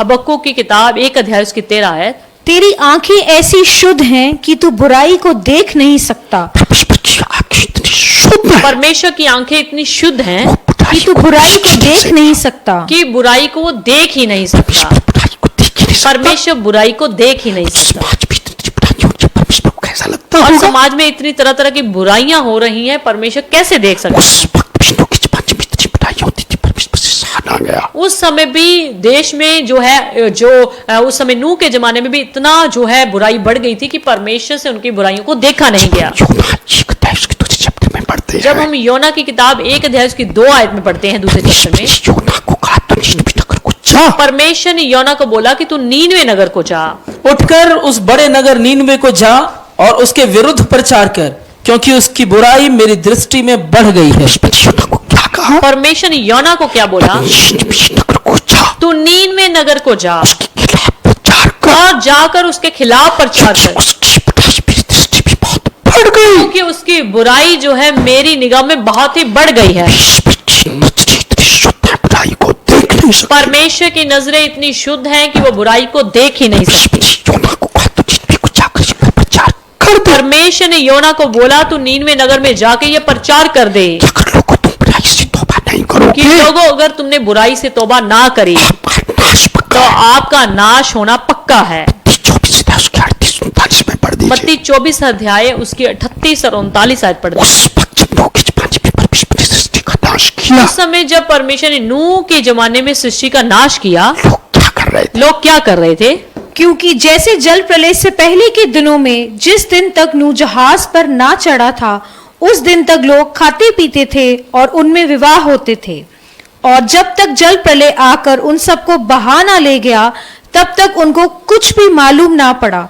वैसे ही मनुष्य के पुत्र का आना भी होगा। उस वक्त लोग खाते पीते थे, शादियां कर रहे थे। लिखा है कि उस समय लोग खाते पीते थे और शादियां रचा रहे थे। प्रलय आके उनको बहा ले गया। जल प्रलय आया और उनको बहाकर ले गया। कुछ भी नहीं पता चला। उनको कुछ भी पता ना चला। याद रखो, परमेश्वर का गुस्सा कब भड़क जाए कुछ नहीं मालूम। याद रखिए परमेश्वर का गुस्सा कब भड़क जाए किसी को कुछ नहीं पता। मत सोचो कि हम तरक्की कर रहे हैं, हम आगे बढ़ रहे हैं। ये ना सोचे कि हम तरक्की कर रहे हैं, हम आगे बढ़ रहे हैं। ये देखो, परमेश्वर का गुस्सा तो नहीं, ये देखिए परमेश्वर का क्रोध तो नहीं परमेश्वर को खुश करके आगे बढ़ रहे हैं। कि हम परमेश्वर को खुश करके आगे बढ़ रहे हैं। परमेश्वर के लोगों, परमेश्वर के लोगों, इस वचन से क्या सीखने को मिलता इस है? वचन से हमें क्या सीखने को मिलता है? लोग इस परिवार की तरह आने वाले क्रोध से बचना चाहते हैं। अगर हम नूह की तरह, नूह के परिवार की तरह आने वाले परमेश्वर के क्रोध से बचना जैसे चाहते हैं, परमेश्वर ने उस वक्त सारी सृष्टि का नाश कर दिया, जैसे परमेश्वर ने उस समय सारी सृष्टि का नाश कर दिया लेकिन नूह के परिवार को बचा लिया, पर नूह के परिवार को बचा लिया क्योंकि वो परमेश्वर की नजरों में धर्मी पाया क्योंकि गया। वो परमेश्वर की नजरों में धर्मी पाया गया। भी चाहते हैं परमेश्वर हमें नूह की तरह, नूह के परिवार की तरह बचा ले। अगर आप भी चाहते हैं कि परमेश्वर में नूह के परिवार की तरह आज भी बचा ले, याद रखो आपको क्या करना है, तो पता है? याद रखिए आपको पता क्या करना है। अपने घरों को, अपने अपने घरों को, अपने समाज को, अपने अपने समाज को, देश को, अपने देश को हर प्रकार की बुराई से बचाओ। हर प्रकार की बुराई से बचाओ। चाहे आप विश्वासी हो, चाहे आप विश्वासी हैं, पासवान, चाहे आप पासवान चाहे हैं, बिशप हो, चाहे आप बिशप्स हैं, चाहे कोई भी समाज के लीडर क्यों ना हो, चाहे कोई भी समाज के लीडर क्यों ना हो, बुराई से समाज को बचाओ, बुराई से समाज को बचाओ, भ्रष्टाचार से बचाओ, भ्रष्टाचार से जिन बचाओ। कामों से परमेश्वर का दिल दुखी होता है, जिन कामों से परमेश्वर का दिल दुखी हो उनसे समाज को बचाओ। उनसे समाज को बचाओ। तरक्की तो करते जा रहे हो, तरक्की तो करते जा रहे हो, उन बुराइयों को क्यों नहीं दूर करते? पर उन बुराइयों को दूर क्यों नहीं करते? नशेखोरी के अड्डे खत्म करो, नशेखोरी के अड्डे खत्म करो, व्यभिचार के अड्डे खत्म करो, व्यभिचार के अड्डे खत्म करो, जगह जगह लूट मार खत्म करो, जगह जगह पर लूट मार खत्म करो, ईश्वर के दिल को खुश करो। परमेश्वर के दिल को खुश करो। देखना परमेश्वर आपको नूह के परिवार की तरह कैसे बचाएगा। तब देखना परमेश्वर नूह के परिवार की तरह आपको कैसे बचाएगा। घरों को बुराइयों से अलग कर लो। अपने अपने घरों को बुराइयों से अलग कर लो। सोचो आपके घर में कोई बुराई तो नहीं कर रहा, सोचो कि आपके घर में कोई बुराई तो नहीं कर रहा। कभी एक जन भी बुराई कर रहा, अगर आपके घर में एक जन भी बुराई कर रहा है, याद रखना बुराई से परमेश्वर विमुख हो जाएगा। याद रखना बुराई करने वालों के परमेश्वर विमुख हो जाएगा। अभी मैं आपको कुछ बातें बताकर चलूंगा। अब मैं आपको कुछ बातें बताकर चलूंगा। बाकी सृष्टि का तो उस वक्त नाश कर दिया। परमेश्वर ने बाकी सारी सृष्टि का उस समय तो नाश कर दिया। मैंने आपको बताया, नूह के परिवार के 8 लोगों को बचा लिया। जैसे आपको पहले ही बताया कि नूह के परिवार के 8 जनों को बचा लिया। ऐसा क्या खास बातें थे? ऐसी क्या खास बात थी परमेश्वर ने नूह को बचा लिया। जो परमेश्वर ने नूह को बचा लिया? ऐसे उसकी कुछ खास बातें बताकर चलो। नूह की मैं कुछ खास बातें आपको बताकर, परमेश्वर को उसके जीवन में अच्छी लगी। जो परमेश्वर को उसके जीवन में अच्छी लगी थी। पहला खास बात क्या थी? पहली खास बात क्या थी? उत्पत्ति 6 के 8 में लिखी हुई जो है। कि उत्पत्ति 6 अध्याय उसकी 8 आयत में दी गई है। परंतु यहोवा के अनुग्रह की दृष्टि में नूह पर बनी रही। परमेश्वर की अनुग्रह की दृष्टि नूह के ऊपर बनी रही। परमेश्वर के अनुग्रह की दया की दृष्टि जो है नूह के ऊपर बनी रही। सबसे महत्वपूर्ण बात है परमेश्वर की अनुग्रह की दृष्टि हम पर बनी रहे। सबसे महत्वपूर्ण बात यह है कि परमेश्वर की दया वाली दृष्टि जो है हम पर बनी रहनी चाहिए। उसकी कृपा हम पर बनी रहे। उसकी दया, उसकी कृपा हम पर बनी रहे। प्रेम वाली निगाहें हम पर बनी रहे। उसकी प्रेम वाली निगाहें हमारे ऊपर बनी रही। उसकी अनुग्रह की दृष्टि हम पर कब बनी रह सकती है? तो उसकी आंखें जो है कभी भी बंद नहीं रह सकती हैं। उसकी अनुग्रह की दृष्टि हम पर कब बनी रह सकती सो है? उसकी दया वाली जो निगाह है हमारे ऊपर कब बनी रह सकती है? उसकी पसंद का जीवन जीते हैं। सो जब हम उसके पसंद का जीवन उसकी रजा में जीवन जीते हैं। उसकी रजा में जीवन जीते हैं, तभी उसकी अनुग्रह की दृष्टि बनी रह सो सकती ये है। तभी उसके अनुग्रह वाली दृष्टि बनी रह सकती है। देखो नूह जो था परमेश्वर की अनुग्रह की दृष्टि उस पर क्यों बनी हुई थी? देखिए कि नूह के ऊपर परमेश्वर की कृपा वाली दया वाली दृष्टि क्यों बनी हुई थी? किसी भी बात पे परमेश्वर के दिल को दुखाता नहीं, क्योंकि वो किसी भी बात में परमेश्वर के दिल को दुखाता नहीं था, कार्य में परमेश्वर को खुश रखता था। हर कार्य में परमेश्वर को खुश रखता था। इसलिए खुदावंद के लोगों जो लोगों के अंदर पहली क्वालिटी थी आपके अंदर भी होनी तो चाहिए। इसलिए परमेश्वर के लोगों नूह के अंदर जो खास बात थी आपके अंदर भी होनी चाहिए। जब आने वाले क्रोध से बचो, अगर आप चाहते हैं कि आने वाले क्रोध से बच जाएं, परमेश्वर की अनुग्रह की दृष्टि आप पर बनी होनी चाहिए। परमेश्वर के अनुग्रह वाली निगाह आपके ऊपर बनी होनी उसकी चाहिए। रजा में जीवन जिया करो, उसकी रजा में जीवन जिया उसकी करो, रजा में हर काम किया उसकी रजा में हर काम किया करो। करो। सिखा करो परमेश्वर मुझे धन दौलत दे चाहे ना दे, परमेश्वर को कहा करे कि परमेश्वर मुझे धन दौलत दीजिए चाहे ना कार दीजिए, कोठियां दे चाहे ना दे, मुझे कार कोठियां दो चाहे ना दो, तेरी दया मुझ पर जोर बने, पर तेरी दया मुझ पर जोर रहनी चाहिए, कृपा मुझ पर जोर बने, तेरी कृपा मुझ पर जोर रहनी चाहिए, अनुग्रह की दृष्टि मुझ पर जोर तेरी बने। अनुग्रह वाली दृष्टि मेरे ऊपर जोर रहनी चाहिए। खास बात लोगों के अंदर ये थी, पहली खास बात नूह के अंदर ये थी, तो किसी भी बात में परमेश्वर के दिल को दुखाता नहीं। क्योंकि नूह किसी भी बात में परमेश्वर के दिल को दुखाता नहीं दूसरी था। लोगों के अंदर खास बात क्या थी? दूसरी नूह के अंदर खास बात क्या जो कि थी? उत्पत्ति 6 की 9 में और 7 की 1 में लिखा हुआ जो कि उत्पत्ति 6 अध्याय की 9 आयत में और 7 अध्याय की 1 आयत में दी गई है। है। नूह की वंशावली यह है, नूह धर्मी पुरुष और अपने समय के लोगों में वो धर्मी पुरुष था। लिखा है कि नूह अपने समय में धर्मी पुरुष था। 7 की 1 में भी पढ़ दो। और 7 के 1 में पढ़िए, तब यहोवा ने नूह से कहा, तू अपने सारे घराने समेत जहाज में जा, क्योंकि मैंने इस समय के लोगों में से केवल तुझी को अपनी दृष्टि में धर्मी पाया है। कि परमेश्वर ने नूह को क्या कहा? देखिए परमेश्वर ने नूह को क्या बोला? इस समय के सब लोगों में से इस समय के सारे लोगों में से केवल तुझी को धर्मी पाया है। केवल तुझी को मैंने धर्मी पाया है। तो एक धर्मी पुरुष था, नूह एक धर्मी पुरुष था, जो उसकी दूसरी को भी हो गई। ये उसकी दूसरी खूबी हो गई। भक्त वो धार्मिकता का जीवन जीता था, हर समय वो धार्मिकता का जीवन जीता था, हर पक्ष परमेश्वर से डर कर जीवन जीता यानी कि हर समय परमेश्वर से डर करके जीवन जीता था। को भी अगर आप चाहते हो आने वाले क्रोध से बचाए जाए, अगर आप चाहते हैं कि आने वाले क्रोध से आपको भी बचाया जाए, धर्मी बनकर जिंदगी जिया तो करो, धर्मी बनकर जीवन जिया करो, धार्मिकता का जीवन जिया करो। धार्मिकता का जीवन जिया करो। धार्मिकता का जीवन जीने के लिए क्या करना पड़ेगा? धार्मिकता का जीवन जीने के लिए क्या उसके करना? वचन के मुताबिक जीवन जिया करो। उसके वचन के मुताबिक जीवन जो जिया। करने को कहता है वो किया करो, जो कुछ वो करने को कहता है वो किया जो करो, करने से मना करता है ना किया करो। और जो करने को मना करता है वो ना उससे किया करो, डर कर जीवन जिया। यानी कि उससे डर के जीवन जिया। दूसरी को भी नूह के अंदर वो धर्मी पुरुष था, सो दूसरी नूह के अंदर खूबी थी कि वो धर्मी इंसान था। तीसरी को भी इसी चीज की 9 में लिखी है। बढ़िया की क्या है? तीसरी पढ़िए 6 अध्याय उसकी 9 आयत में, इसी में अगला क्या लिखा हुआ है? इसी में क्या लिखा हुआ है? और नूह परमेश्वर ही के साथ साथ चलता रहा। हाँ, नूह परमेश्वर के साथ साथ चलता। लिखा है कि नूह परमेश्वर के साथ साथ चलता रहा। Hallelujah, hallelujah. परमेश्वर के साथ साथ चलता था। क्योंकि वो परमेश्वर के साथ साथ चलता रहा। कितनी अच्छी बात है। ये कितनी अच्छी बात है। मतलब परमेश्वर के नक्शे कदमों पर चलता था। इसका मतलब कि वो परमेश्वर के नक्शे कदमों के ऊपर परमेश्वर चलता, की धीमी धीमी आवाज को भी समझता था। वो परमेश्वर की धीमी धीमी आवाज को भी समझता था, परमेश्वर के साथ इतने नजदीकी संबंध रखता था। यानी कि परमेश्वर के साथ इतने नजदीकी संबंध रखता था। परमेश्वर से बात करता था। तभी तो परमेश्वर उससे बात करता था। परमेश्वर ने जब उसको कहा जहाज बना तो उसने एकदम समझ लिया। तभी तो परमेश्वर जब उसको बोला कि जहाज ना, उसने एकदम से समझ लिया। उसने कहा जहाज इतना लंबा इतना चौड़ा होना चाहिए। परमेश्वर ने उसको बताया कि जहाज इतना लंबा चौड़ा इतना ऐसा होना चाहिए। उन्होंने उसी प्रकार का जहाज बनाया। उन्होंने उसी ढंग से जहाज बना लिया, परमेश्वर के साथ साथ वो चलता था। क्योंकि परमेश्वर के साथ साथ वो चलता था। कभी खुदा के लोगों हर बात पे परमेश्वर के साथ साथ चलना है। हमें भी परमेश्वर के लोगों परमेश्वर के साथ साथ चलना है। आजकल बहुत लोग साथ साथ परमेश्वर के नहीं चलते। पर आजकल लोग जो है परमेश्वर के साथ साथ नहीं चलते, परमेश्वर को कहते हैं, तुम हमारे साथ चलो परमेश्वर। बल्कि परमेश्वर को कहता है कि आप मेरे साथ साथ चलिए। लोग सेवकों को भी कहते हैं, पास्टर जी आप हमारे साथ साथ चलो। कितने लोग सेवकों को कहते हैं कि पास्टर जी आप हमारे साथ साथ चलिए। सेवकों से नहीं पूछते कि हमको रिश्ता कैसा करना चाहिए, सेवकों को नहीं पूछते कि हमें रिश्ता कैसा करना चाहिए, तरीके से करना चाहिए। किस ढंग से करना चाहिए, सेवकों को बताते हैं हम किस प्रकार का रिश्ता करना चाहते हैं, फिलहाल लड़की से करना चाहते बल्कि सेवकों को बताते हैं कि हम इस तरीके का रिश्ता करना चाहते हैं, फलाने फलाने लड़के के साथ हैं। करना सेवकों से नहीं पूछते प्रभु जी हम कैसा कर करते, बल्कि कहते हैं, पास्टर जी हमने ये कर खरीदा है, इसको बस कबूल करो। सेवकों को कहते हैं, ये नहीं पूछते कि हमें कैसा घर खरीदना चाहिए, बल्कि खरीद के ये कहते हैं कि हमें ये वाला घर मिलना कितने चाहिए। लोग ऐसे करते हैं, कितने लोग ऐसे ही करते हैं, कितने लोग परमेश्वर को भी ऐसे कहते हैं। कितने लोग परमेश्वर को भी ऐसे। हम तेरे तेरी कदमों पर नहीं चलेंगे, तो हमारे कहने में चल। परमेश्वर हम तेरे कहने से नहीं चलेंगे, बल्कि तू हमारे कहने पे चल। लोगों के अंदर एक खास बात थी, वो परमेश्वर के साथ साथ चलता था। मसीह के लोगों नूह के अंदर ये खास बात थी कि वो परमेश्वर के साथ साथ चलता था। जिधर चलता था उधर नूह चलता था। परमेश्वर जिधर चलता था नूह भी उधर चलता था। जिधर जाता था। परमेश्वर जिधर चलने से मना करता था, नूह चलने से रुक जाता था। कभी खुदा के लोगों परमेश्वर को अपने साथ नहीं चलाना, बल्कि परमेश्वर के साथ चलना। आपको भी परमेश्वर के लोगों, परमेश्वर को अपने साथ नहीं बल्कि परमेश्वर के साथ साथ चलना है। देखिए तो कितना कितना परमेश्वर के साथ साथ चलता था। देखिए नूह जो था कितना परमेश्वर के साथ साथ चलता था। परमेश्वर को पूछो, परमेश्वर मैं आप किधर जाऊं, क्या करूं क्या ना करूं, परमेश्वर को पूछो कि मैं किधर जाऊं, कैसे करूं, क्या करूं, क्या चीज खरीदूं क्या ना खरीदूं, क्या चीज खरीदूं, क्या ना खरीदूं, किस काम को करूं किसको ना करूं। किस काम को करूं, किस काम इसको को ना। बोलते हैं परमेश्वर के साथ साथ चलना। इसको कहा जाता है परमेश्वर के साथ साथ चलना। ये होगी तीसरी क्वालिटी। ये होगी तीसरी क्वालिटी। होगी चौथी क्वालिटी पढ़िए, की चौथी क्वालिटी, पढ़िए आगे पढ़िए। तो इसमें पढ़ो, इसको पढ़ो, चिकनियों में पढ़ो।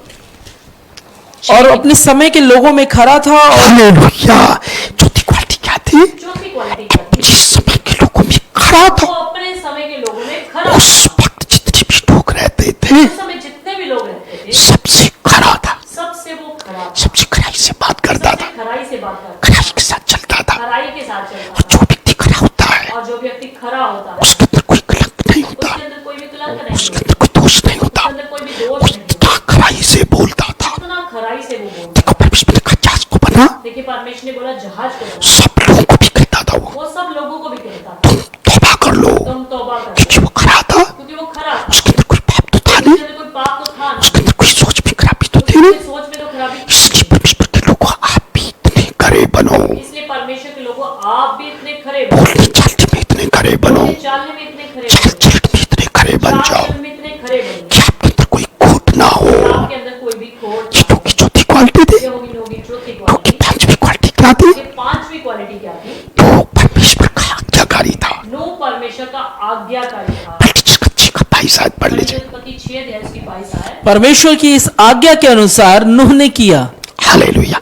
देखिए जब परमेश्वर ने कहा किस प्रकार का जहाज बना, देखिए जब परमेश्वर ने बोला कि इस तरीके का जहाज बनाओ, इतना लंबा बना, इतना लंबा बनाओ, इतना चौड़ा बना इतना चौड़ा बनाओ और कैसा बनाओ, और ऐसा बनाओ। तो उन्होंने उसी तरीके से किया नूह ने उसी ढंग से किया जैसा परमेश्वर ने नूह को कहा था, जैसा परमेश्वर ने नूह को कहा था, उसी तरीके का बनाया। उसी तरीके का बनाया। हालेलुया। हालेलुया। तो परमेश्वर का इतना आज्ञाकारी था, नूह परमेश्वर का इतना आज्ञाकारी पुरुष था, परमेश्वर के कहने से जहाज बनाया। उसने परमेश्वर के कहने अनुसार जहाज बनाया। परमेश्वर ने जैसे कहा कितने लोगों को लेकर अंदर जाना और है, परमेश्वर ने जिस ढंग से कहा कि इतने लोगों को तूने अंदर लेकर जाना इस है, प्रकार के जीव जंतु जानवरों को लेकर जाना है। इस तरीके से जीव जंतु जानवरों को साथ लेकर जाना है। ये भी कहा था जब हम छठी अध्याय को पढ़ते भी कहा था सबके लिए भोजन सामग्री भी लेकर जाओ। और ये भी कहा था कि सबके लिए भोजन सामग्री भी लेकर जा। उन्होंने उस प्रकार से भोजन सामग्री रखी, नूह ने उसी ढंग से सामग्री भी अंदर रखी। चाहे ऊंट क्या खाता है, गौ क्या होती है, भैंस क्या खाती है, सब प्रकार की सामग्री रखी। तो जिन जिनका जो भी खाना था उसको खाद्य पदार्थों को अंदर लेकर गया अपने 8 जनों के लिए भी भोजन रखा। और अपने 8 जनों के लिए भोजन रखा। सोचिए उसने कितना भोजन रखा होगा, तो आप सोचिए उसने कितना भोजन रखा होगा। वो कितना भोजन राशन खरीद के रख रहा होगा। और जो वो इतना भोजन राशन खरीद के रख रहा होगा, लोग उसका मजाक कर रहे हो, हो सकता है लोग उसका मजाक करवा रहे उसने किसी बात की कोई परवाह हो और नहीं उसने किसी भी बात की परवाह नहीं की। करी। उसने तो बस परमेश्वर की आज्ञा का पालन करना उसने तो था। बस परमेश्वर की आज्ञा का पालन करना था। पांचवी बात है, ये 5वीं बात वो है परमेश्वर का इतना आज्ञाकारी था कि वो परमेश्वर का इतना आज्ञाकारी कि निश्चय था। लोगों आपको भी नूह की तरह परमेश्वर का इतना आज्ञाकारी बनना चाहिए। परमेश्वर के लोगों आपको भी नूह की तरह इतना आज्ञाकारी बनना चाहिए। परमेश्वर उसके सेवक जो आपको करने के कहे बस उसकी ओर ध्यान रखना है। परमेश्वर के जो सेवक आपको कहे उसी तरीके से आज्ञाकारिता करनी चाहिए। दुनिया कुछ भी कहे, चाहे दुनिया कुछ भी कहे, कितना मजाक करे, चाहे दुनिया कितना भी मजाक उड़ाए, अपने परिवार के लोग, भाईचारे के लोग, गली मोहल्ले के लोग चाहे कितना मजाक करे, आपके भाईचारे, आपके रिश्तेदार, आपके आस पड़ोस के लोग चाहे कितना भी आपका मजाक क्यों ना करें, आपको किसी की परवाह नहीं करनी, आपको किसी की परवाह नहीं करनी। किसी की परवाह नहीं की। नूह ने किसी की परवाह नहीं करी। लेकिन लोग के अंदर छठी क्वालिटी क्या थी? देखिए नूह के अंदर छठी क्वालिटी क्या वो थी? एक नम्र व्यक्ति था। नूह एक नम्र इंसान था। ये तो पक्की बात है, नम्र व्यक्ति से परमेश्वर बहुत प्रेम करता और ये पक्की बात है कि परमेश्वर नम्र इंसान से बहुत ही प्रेम करता है। है। खुदा को खुश करना चाहता है उसको नम्र तो बनना है ही है। जो परमेश्वर को खुश करना चाहता है उसको नम्र बनना ही चाहिए। देखिए मत्ती 5 के 5 में क्या लिखा देखिए है? मत्ती 5 अध्याय उसकी 5 आयत में क्या लिखा है? धन्य है वे जो नम्र हैं, क्योंकि वे पृथ्वी के अधिकारी होंगे। नम्र लोगों को परमेश्वर धन्य कहता है। नम्र लोगों को परमेश्वर धन्य कहता है, वो लोग जो नम्र है पृथ्वी के अधिकारी होंगे। क्योंकि जो नम्र है वो पृथ्वी के अधिकारी होंगे। याकूब 4 की 6 भी पढ़ दीजिए। याकूब 4 अध्याय उसकी 6 पढ़े। वह तो और भी अनुग्रह देता है, इस कारण यह लिखा है कि परमेश्वर अभिमानियों का विरोध करता है पर दीनों पर अनुग्रह करता है। घमंडियों का विरोध करता है परमेश्वर, लिखा है कि परमेश्वर घमंडियों का विरोध करता है लेकिन नम्र लोगों पर अनुग्रह करता है। पर नम्र जो दीन लोग होते हैं उन पर दया करता है, अनुग्रह करता इसलिए तो लोगों को तो बचा लिया, है। इसलिए तो परमेश्वर ने नूह को बचा लिया, वो नम्र व्यक्ति था। क्योंकि नूह लिखा है नम्र इंसान था।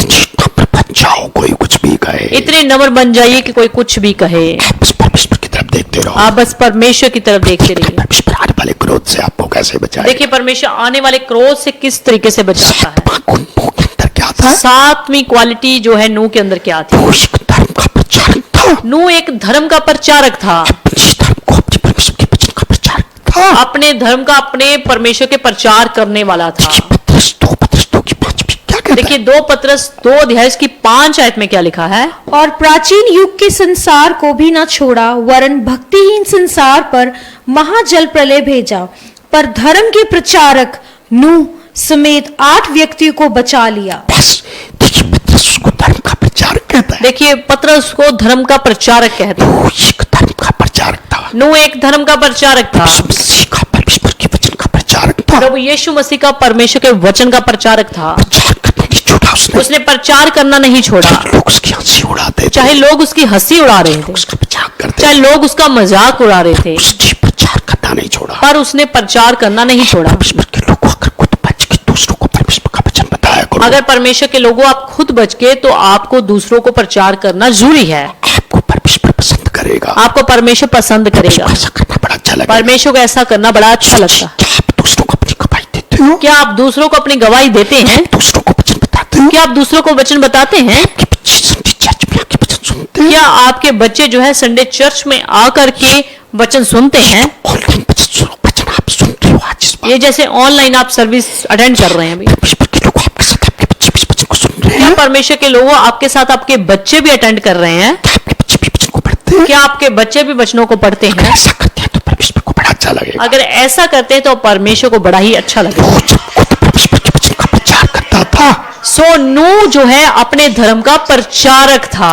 वो जब परमेश्वर को खुश रखता था, नूह जब परमेश्वर को खुश रखता था, वो जब खुद इतनी प्रार्थना करता था, वचन पढ़ता था, नूह जब इतना प्रार्थना करता था, वचन पढ़ता था, पक्की बात है, उसके बच्चे, उसके परिवार, उसकी बहुएं भी करते होंगे। ये पक्की बात है उसके परिवार के 8 जन, जो उसके बच्चे, जो इसकी पत्नी, उसकी बहुएं भी करते हैं। लोग अपने परिवार को, बच्चों को, बुजुर्गों को भी प्रार्थना में बिठाएंगे। सो मसीह जो लोग होंगे वो अपने बच्चों को, अपने परिवार को, बुजुर्गों को भी वचन पढ़ाएंगे, वचन सुनाएंगे। सो ये लोग के अंदर 7वीं क्वालिटी थी। सो ये नूह के अंदर 7वीं क्वालिटी थी। 8वीं क्वालिटी के अंदर क्या? 8वां गुण नूह के अंदर क्या था? वो एक विश्वास का धनी था। नूह विश्वास का धनी था। इतना पक्का विश्वास था उसका। इतना पक्का विश्वास था उसका।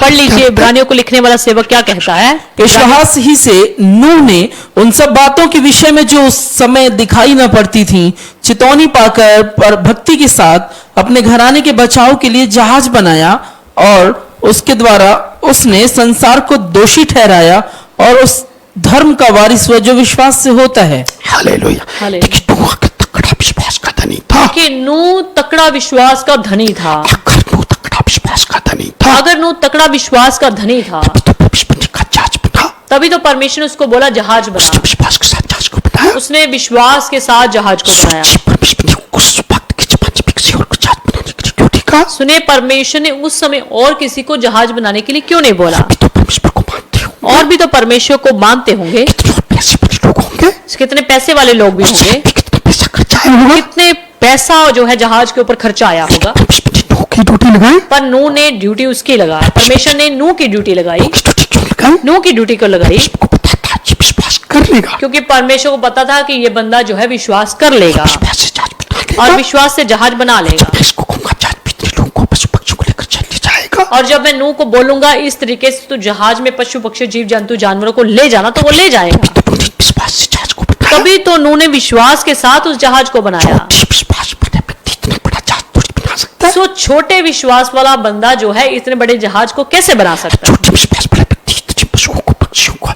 उनका खाने पीने के भोजन को जहाज में कैसे ले जा सकता है? और छोटे विश्वास वाला बंदा जो है इतने पशु पक्षियों जीव जंतु जानवरों के साथ उनके खाने पीने का सामान कैसे ले जा सकता है? परमेश्वर को पता था नूह ये काम कर सकता है। परमेश्वर को पता था कि नूह ही ये काम कर सकता है। परमेश्वर के लोग जितने विश्वास के ज्यादा धनी होंगे, होंगे, आप परमेश्वर के लोगों जितने विश्वास के धनी होंगे, उतना परमेश्वर आपसे बड़ा काम लेगा। उतना परमेश्वर आपसे बड़ा काम लेगा। इससे सुनो पवित्र आत्मा क्या कहता है। फिर से सुनिए पवित्र आत्मा क्या कहता है। आप ज्यादा विश्वास के धनी होंगे, जितने ज्यादा विश्वास के धनी होंगे, उतना बड़ा परमेश्वर आपसे काम लेगा। उतना बड़ा परमेश्वर आपसे कार्य लेगा, ज्यादा परमेश्वर आपसे काम लेगा, उतना ज्यादा परमेश्वर आपसे काम लेगा, ज्यादा परमेश्वर आपको इस्तेमाल उतना करेगा। ज्यादा परमेश्वर आपको इस्तेमाल करेगा। आमीन, हालेलुया। आमीन, हालेलुया। एक और को भी नूह के अंदर नोआ एक और गुण था, वो अपने परिवार को बड़ा प्रेम करता, वो अपने परिवार को बहुत प्रेम करता उनको था, पवित्रता में रखता था। उनको पवित्रताई में रखता था। तो उसके परिवार के 8 लोग उसके साथ बचाए गए। तभी तो उसके परिवार के 8 जन जो है उसके साथ बचाए गए। इतना अपने परिवार को प्रेम करता था, इतना अपने परिवार को प्रेम करता था। वो अपने परिवार को प्रार्थना के समय सब इकट्ठा बिठाता हो, हो समय वो प्रार्थना के समय अपने परिवार को इकट्ठा बिठाता हो, परिवार को वचन पढ़ने के समय इकट्ठा बिठाता हो, वचन पढ़ने के समय अपने परिवार को साथ बिठाता हो। जिस दिन रोजा रखता हो सबका रोजा रखाता हो सकता है जिस दिन खुद रोजा रखता हो सबका रोजा दिखाता हो। हो सकता है सभी को चर्च भी अगर उस टाइम संगत में जाना होता है मित्र में जाना होता है, गड्डी लेकर जाता हो सकता है संगत में कहीं जाना हो तो वो परिवार के साथ इकट्ठे जाता हो। इतना परिवार को प्रेम करता इतना परिवार को प्रेम करता था वो सोचता था मैं अकेला ना बचा जो मेरी पत्नी मेरे बच्चे मेरी बहुएं भी बचाई क्योंकि वो सोचता था मैं अकेला ना बचाया जाए, मेरी पत्नी मेरे बच्चे परिवार के सब लोग बचाए जाएं। अच्छी बात है, आपको अकेला नहीं बचना, अपने परिवार को बचाना। और ये अच्छी बात है कि आपको अकेले नहीं बचना बल्कि अपने परिवार को भी बचाना है। बात सोच कर देखो, अब एक बात सोच कर देखिए, 7 साल का कलिशा आने से पहले परमेश्वर अपनी कलीसिया को उठा कर ले जाए। मान लीजिए जैसे 7 साल के महाक्लेश आने से पहले परमेश्वर अपनी कलीसिया को उठा करके ले जाए। अगर भाइयों बहनों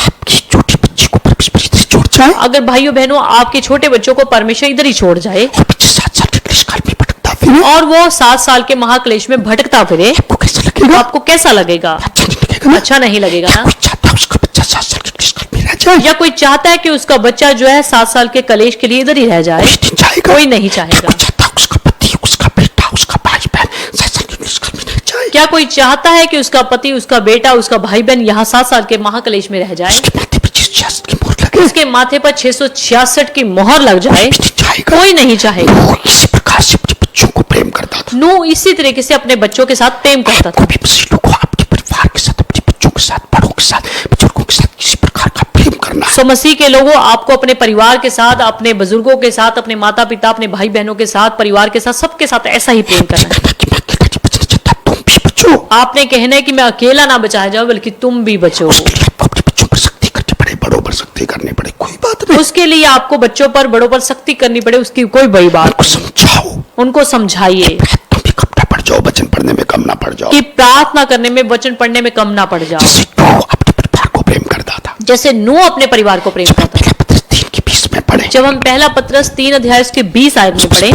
नूह के परिवार के इतने लोग बचाए गए। सो उसमें स्पष्ट लिखा कि नूह के परिवार के इतने लोग बचाए गए जी, जिन्होंने उस बीते समय में आज्ञा न मानी जब परमेश्वर नूह के दिनों में धीरज धरकर ठहरा रहा और वे जहाज बन रहा था जिसमें बैठकर थोड़े लोग अर्थात 8 प्राणी पानी के द्वारा बच गए। देखिए पत्रस साफ लिखता है, देखिए पत्रस साफ लिखता है 8 प्राणी बचाए गए, उसके 8 प्राणी जो है बचाए वो गए। ऐसे नहीं बचाए गए। वो ऐसे नहीं बचाए ऐसे नहीं गए। कि उसका बेटा शराब पीता था फिर भी परमेश्वर ने बचा लिया, ऐसा नहीं कि उसका बेटा शराब पीता था तो भी वो बचाया उसकी गया, बेटी गंदी पिक्चर देखती थी फिर भी या बचा उसकी लिया। बेटी गंदी फिल्में देखती थी फिर भी बचाया गया। बात है, परमेश्वर ने जो 8 लोग को बचाया इसका मतलब 8 के 8 लोग धर्मी थे। ये पक्की बात है कि जो 8 के 8 परिवार के लोग बचाए गए वो पक्का धर्मी थे। उसी पे वो वचन में लिखा, तो विश्वास कर तेरा पूरा घराना बचाया और जाएगा। विश्वास वचन कहता है कि तू विश्वास कर तेरा पूरा घराना बचाया जाएगा। आज की कलीसिया को आज के सभा को नूह के जीवन से सीखने की जरूरत है। सो आज की कलीसिया को, आज के लोगों को नूह के जीवन से सीखने की जरूरत है। आने वाले प्रकोप से हम सब बचाए अगर आप जाएं। चाहते हैं कि आने वाले प्रकोप से सब बचाए जाएं, जैसे परमेश्वर ने उस पत्थर पर ऐसे सारी सृष्टि का नाश कर जैसे दिया, परमेश्वर ने उस समय नूह के समय में जल प्रलय के द्वारा सृष्टि का नाश किया, लेकिन नूह के परिवार को बचा पर लिया। नूह के परिवार को बचा लिया। उस परिवार का परमेश्वर आने वाले प्रकोप से पहले अपनी पवित्र कलीसिया को उठा लेंगे। उसी प्रकार परमेश्वर आने वाले क्रोध से पहले अपनी पवित्र कलीसिया को उठा लेंगे बाकी संसार में 7 साल का महाकलिश काल होगा। और बाकी संसार में 7 साल का महाकलेश होगा। मैंने आपको 2-3 संडे पहले बताया था, जैसे आपको 2-3 संडे पहले भी बताया था। परमेश्वर ने जैसे उस वक्त सृष्टि का नाश किया, तो परमेश्वर ने जैसे उस समय सृष्टि का नाश किया, सृष्टि बदल गई थी, इसलिए कि सृष्टि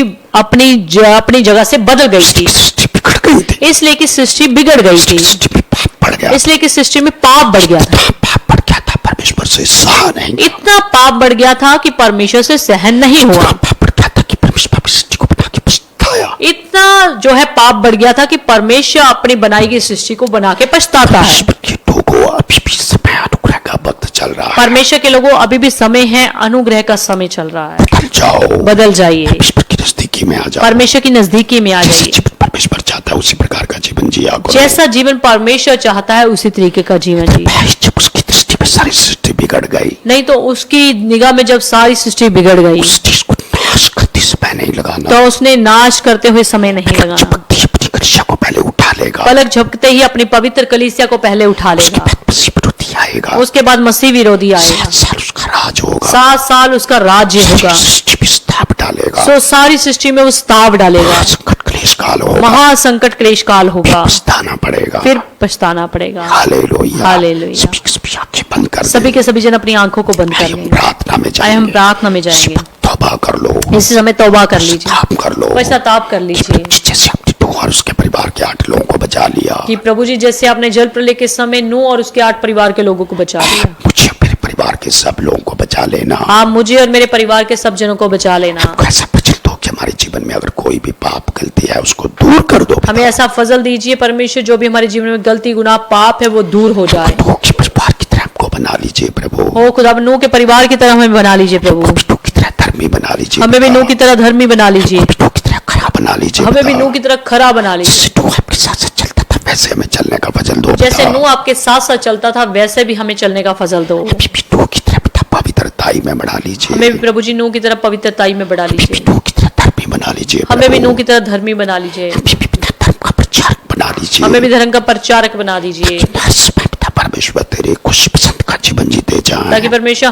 हम हर समय तेरी पसंद का जीवन जीते जाएं। नूह के समय में नूह और उसके परिवार के 8 लोगों को बचा लिया, बाकी सृष्टि का नाश कर दिया। जैसे अपने नूह के समय में नूह के परिवार के 8 जनों को बचा लिया और बाकी सारी सृष्टि का जल प्रलय के द्वारा नाश कर दिया। जैसे अभी सृष्टि पर आपका गुस्सा भड़का हुआ है, ओ प्रभु जी जैसे सृष्टि पर अभी आपका गुस्सा भड़का हुआ है। लाखों लाख लोग डेली मारे जा रहे कितने हैं, लाखों लाखों लोग डेली मारे जा रहे हैं लाखों डेली संक्रमित हो रहे हैं। और कितने लाखों लोग संक्रमित हो रहे हैं। बिजनेस फिर से बंद हो गए पिछले साल की तरह, चारों तरफ पिछले साल की तरफ फिर से बिजनेस बंद हो चारों गया। तरफ पिछले साल की तरह लॉकडाउन फिर से लगना शुरू हो चारों गया। तरफ फिर से लॉकडाउन लगना शुरू हो गया। हो सकता है पिता इससे भी गंभीर बीमारियां आने वाले दिनों में आए। और परमेश्वर इससे भी गंभीर बीमारियां जो है इस समाज में आए। मुझे संभाल ले, ओ प्रभु जी अपने लोगों को संभाल ले, बचा ले, मुझे बचा ले। खुदा अपनी सृष्टि पर दया करो, खुदावंद अपनी सृष्टि पर दया सारी कीजिए, टावर की कलिसिया पर दया करो, सारी प्रेटावर की कलीसिया पर दया कीजिए, सब लोगों पर दया करो, सब लोगों पर दया, सब कलिसियाओं पर दया करो, सब कलीसियाओं पर दया सारी कीजिए। पूरे लुधियाना पर, पंजाब पर, हिंदुस्तान पर, पूरे वर्ल्ड पर दया करो। सारे हमारे लुधियाना पंजाब हिंदुस्तान पूरे वर्ल्ड पर दया कीजिए। हम मानते हैं दुनिया में नूह के जमाने की तरह अभी भी पाप बढ़ रहे हैं, बेशक प्रभु जी हम मानते हैं कि नूह के जमाने की तरह अभी भी संसार में समाज में पाप बढ़ रहे हैं, समाज में नशाखोरी बढ़ रही अभी भी है, समाज में नशाखोरी बढ़ रही है, ठगी बढ़ रही है, ठगी ठोरी बढ़ रही है, समाज में अभी भी व्यभिचार बढ़ रहा है, समाज में अभी भी व्यभिचार बढ़ रहा है, पूजा बढ़ रही है, मूर्ति पूजा बढ़ रही है, घमंड बढ़ रहा है, घमंड बढ़ रहा है, लड़ाई झगड़े बढ़ रहे हैं, लड़ाई झगड़े बढ़ रहे हैं, धोखाधड़ी बढ़ रही है, धोखाधड़ी बढ़ रही है, बेईमानी बढ़ रही है। बेईमानी बढ़ रही है। हम मानते हैं आपका दिल बड़ा दुखी होगा, प्रभु जी हम मानते हैं कि आपका दिल बहुत ही दुखी हो, पिताजी आपकी प्रजा है, पर प्रभु जी फिर भी ये आपकी प्रजा है। तेरी प्रजा को तेरे दास होने के नाते तेरा वचन सुना दिया है। हमने तेरी प्रजा को तेरे दास होने के नाते तेरा वचन सुना दिया है। जितने लोगों ने आप वचन सुना, हमारे साथ सैकड़ों लोग जुड़ के वचन सुन रहे हैं। ओ पिता परमेश्वर जितने भी लोगों ने अभी वचन सुना, सैकड़ों लोग वचन सुन रहे हैं। जितने बाद भी यूट्यूब पे इस वचन को सुनेंगे जितने पिता, बाद में यूट्यूब में वचन को सुनेंगे, सुनने वाले पिता तेरे वचन से बड़ी आशीष ओ पाए। पिता परमेश्वर सब सुनने वाले इस वचनों के द्वारा बड़ी बरकत पाए, सभी पिता परमेश्वर अपने जीवनों से पाप को छोड़े, ताकि परमेश्वर सब के सब अपने जीवनों से इस पाप को छोड़े, पसंद का जीवन जिए, आपके पसंदीदा जीवन कोई जिए, भी गलत तरीके से शादियां ना कराए, कोई भी गलत तरीके से शादियां ना कराए। खुदा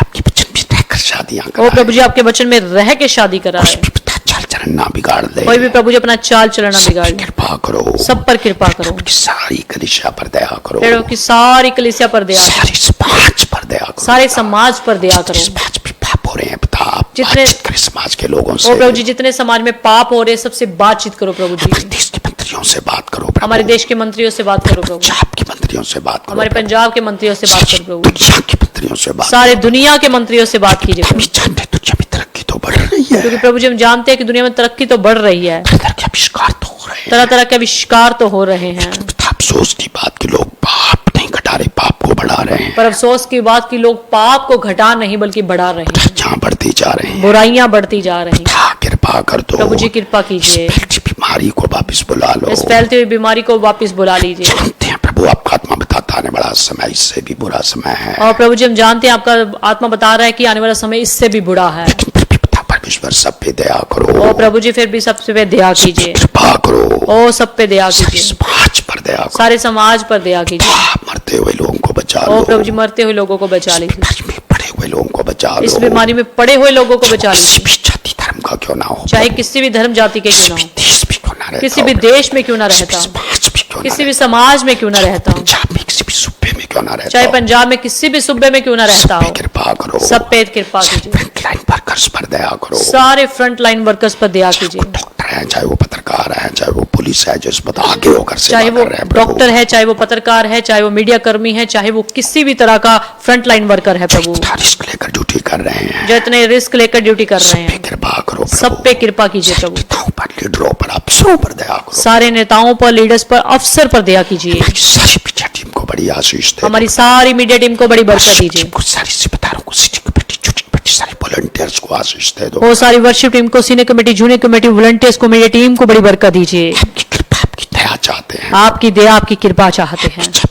फिर बार ऑनलाइन वर्शिप में भी शामिल होने का वजन देना। आपकी इच्छा प्रभु जी, वीरवार ऑनलाइन सर्विस पर फिर से हमें शामिल होने का फल दीजिए। सारी सृष्टि पर दया मांगते हैं। सारी सृष्टि पर तेरी दया मांगते हैं। धन्यवाद पिता, प्रार्थनाएं सुनने के लिए। धन्यवाद प्रभु जी, प्रार्थना को सुनने के लिए। पिता आपके प्रिय पुत्र हम सबके मुक्तिदाता परमेश्वर के नाम से मांगा है। प्रार्थना को पिता परमेश्वर आपके प्रिय पुत्र हम सबके मुक्तिदाता प्रभु यीशु के नाम से मांगा है। आमीन। आमीन। हमारे खुदावंद यीशु मसीह का वचन, खुदा बाप की मोहब्बत, पिता की शराकत और हिफाजत अब से लेकर हमेशा में सदा हम सबके साथ, खुदा के सब मुकद्दस लोगों के साथ, चाहे वो इस जमीन धरती पर कहीं भी क्यों ना रहते हो, होती रहे। आमीन आमीन आमीन। खुदा आप सबको बड़ी बड़ी आशीष दे। खुदावंद आप सबों को बड़ी बड़ी बरकत दे। दिल की दुआ है परमेश्वर आपको आने वाले क्रोध से सबको बचा के रखे। हमारे दिल की दुआ है कि परमेश्वर आने वाले क्रोध से आप सबों को बचा कर रखे। सब उसकी दुल्हन के रूप में ऊपर उठा लिए और आप सब जन उसकी दुल्हन में ऊपर उठा लिए जाएं। उसकी पसंद का जीवन जीते आप जाओ। उसकी पसंदीदा जीवन जीते जाएं, ताकि परमेश्वर हम सब पर अपने अनुग्रह की दृष्टि बना ताकि परमेश्वर हम सब पर अपने अनुग्रह की दृष्टि बनाए रखे।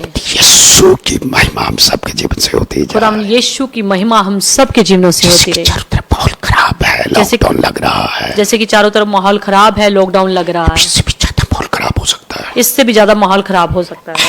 मास्क लगाना भूलिए, जैसे सरकार की गाइडलाइन। जैसे सरकार की गाइडलाइन है, आप मास्क लगाना ना भूलें। उस वक्त जब आप समाज में जाते हो, खासकर उस समय जब आप समाज में जाते हैं, उस वक्त मास्क लगाना ना भूलें। उस समय मास्क लगाना ना भूलें। और कोशिश करिए आप जरूरी काम से बाहर जाए, अदरवाइज जाए ना। और कोशिश कीजिए जरूरी जब काम हो तब ही आप बाहर जाएं, अदरवाइज ना जाएं। परमेश्वर के साथ ईमानदार धर्मी बने रहें। और परमेश्वर के साथ ईमानदार और धर्मी बने रहें। खुदावंद आप सबको संभाल के रखें। खुदावंद आप सबों को संभाल करके हमारी रखें। दुआएं आपके साथ रहें। हमारी दुआएं आपके साथ। कभी अपने लिए दुआ करना भूलते हम नहीं। कभी भी आपके लिए दुआ करना भूलते नहीं। हमारे लिए 2 मिनट की दुआ अवश्य किया करें। आप भी हमारे लिए 2 मिनट की दुआ अवश्य किया करें। खुदावंद आपको बहुत आशीष दे। खुदावंद आपको बहुत बहुत बरकत दे। जो हमारे प्रिय परिवार के लोगों, आप सबको जय मसीह की। परमेश्वर के प्रिय बच्चों, हमारे परिवार के लोगों, आप सबों को जय मसीह की। आमीन। आमीन।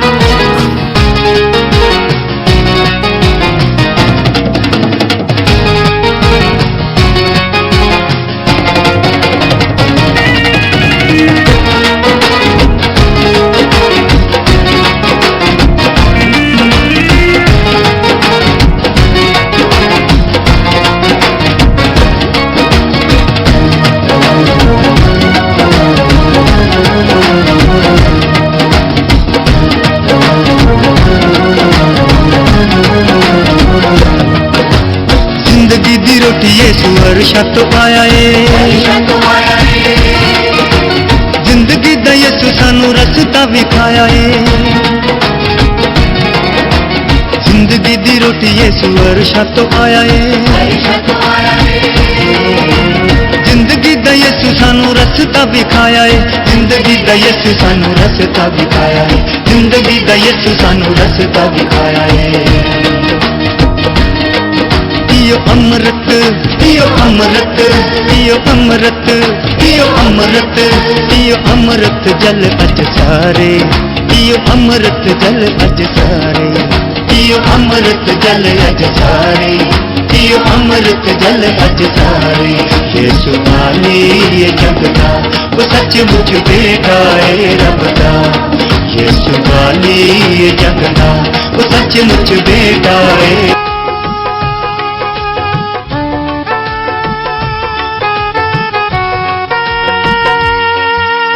याद करा मैं दिन रात किवें उन्हें भुल जावां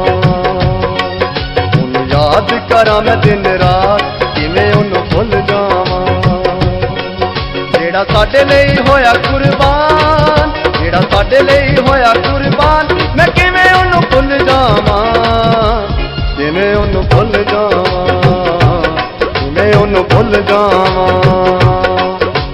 याद करा मैं दिन रात किवें उन्हें भुल जावां किवें उन्हें भुल जावां किवें उन्हें भुल जावां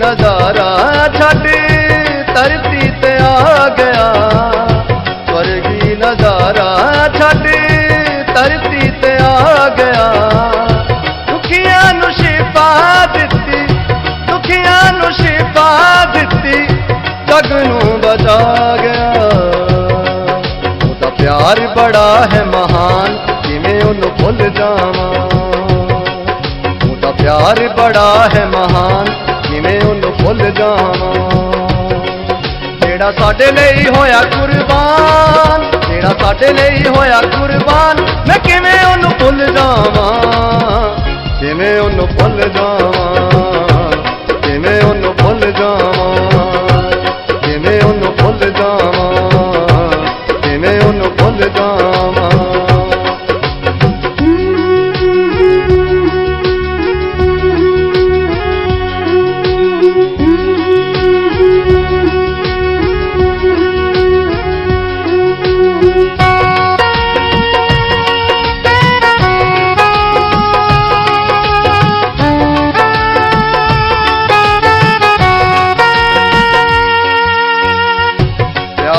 खुदा दा देखो बड़ा ही महान प्यार खुदा दा देखो बड़ा ही महान साडे लई सूली उत्ते साडे लई सूली उत्ते आप दित्ती जान उन्होंने मनदा है सारा जहान किवें उन्होंने भुल जावां उन्होंने मनदा है सारा जहान किवें उन्हें भुल जावां जेड़ा साडे लई होया कुर्बान जेड़ा साडे लई होया कुर्बान मैं किवें उन्हें भुल जावां किवें उन्हें भुल जावां किवें उन्हें भुल जावां किवें उन्हें भुल जावां किवें उन्हें भुल जावां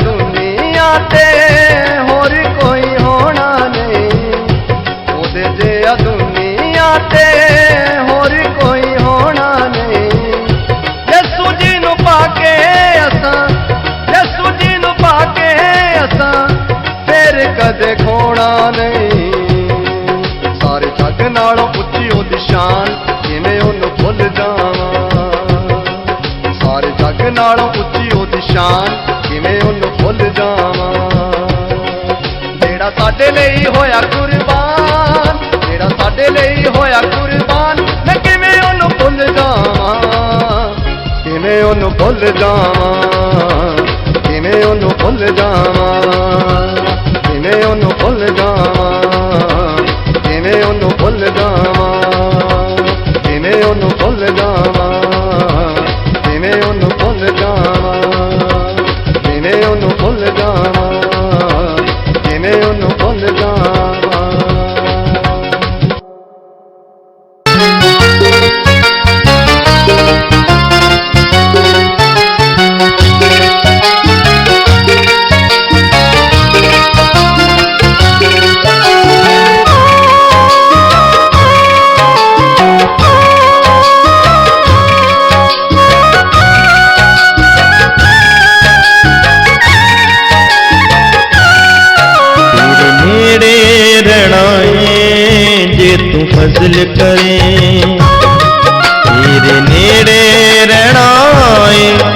तू फजल करे। असी हर दुख सहना है, असी हर दुख सहना है जे तू फजल करे। तेरे नेड़े रहना है जे तू फजल करे।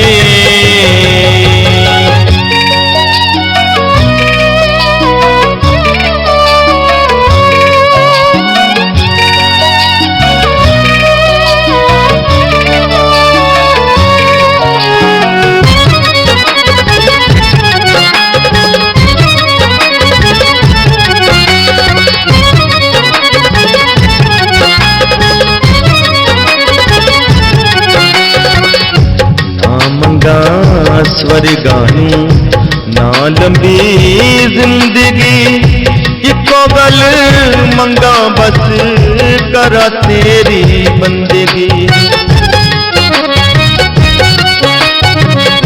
ना मंगा स्वर्गानू ना लंबी जिंदगी, इको गल मंगा बस करा तेरी बंदगी।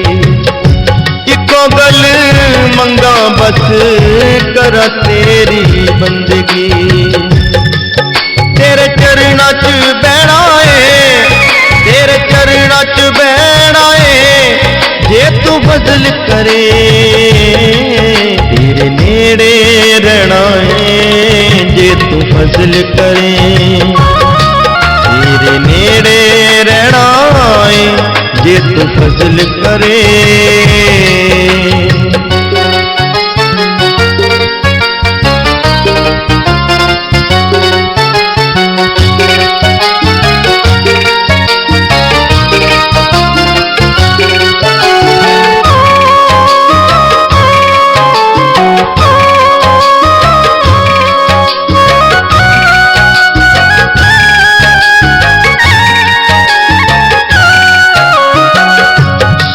चांदी नालों मैनू बोल तेरे चंगे ने।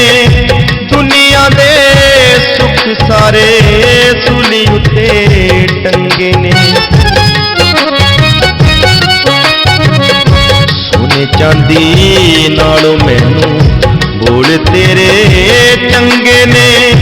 दुनिया दे सुख सारे सूली उत्ते टंगे ने। दुनिया दे सुख मैं ते सूली उत्ते टंगे ने।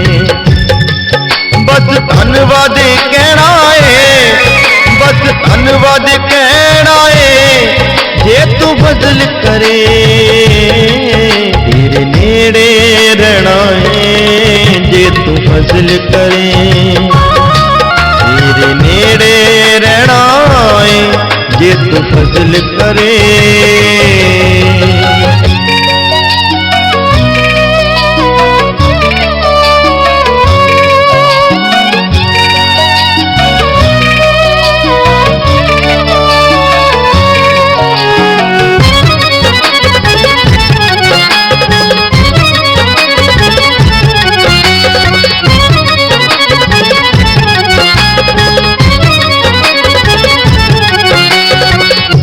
बचना दे विच जेड़े मेरे लिए कानून ने।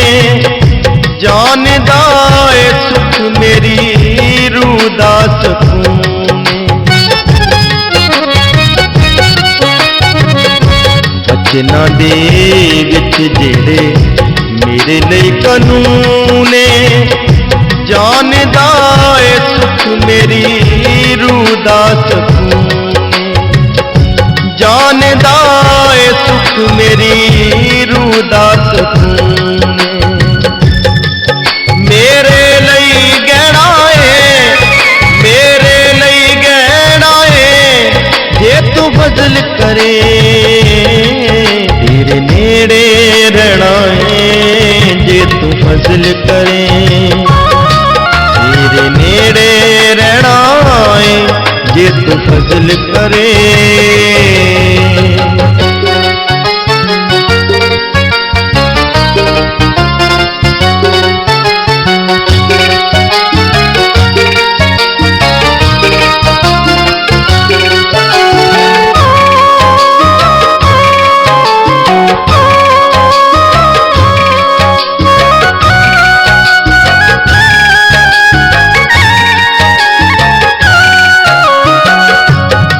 ਚਰਨਾਂ ਦੇ ਵਿੱਚ ਤੇਰੇ ਸਿਰ ਰੱਖ ਰੋਣਾ ਏ ਅੰਜੂਆਂ ਦੇ ਨਾਲ ਤੇਰੇ ਚਰਨਾਂ ਨੂੰ ਧੋਣਾ ਏ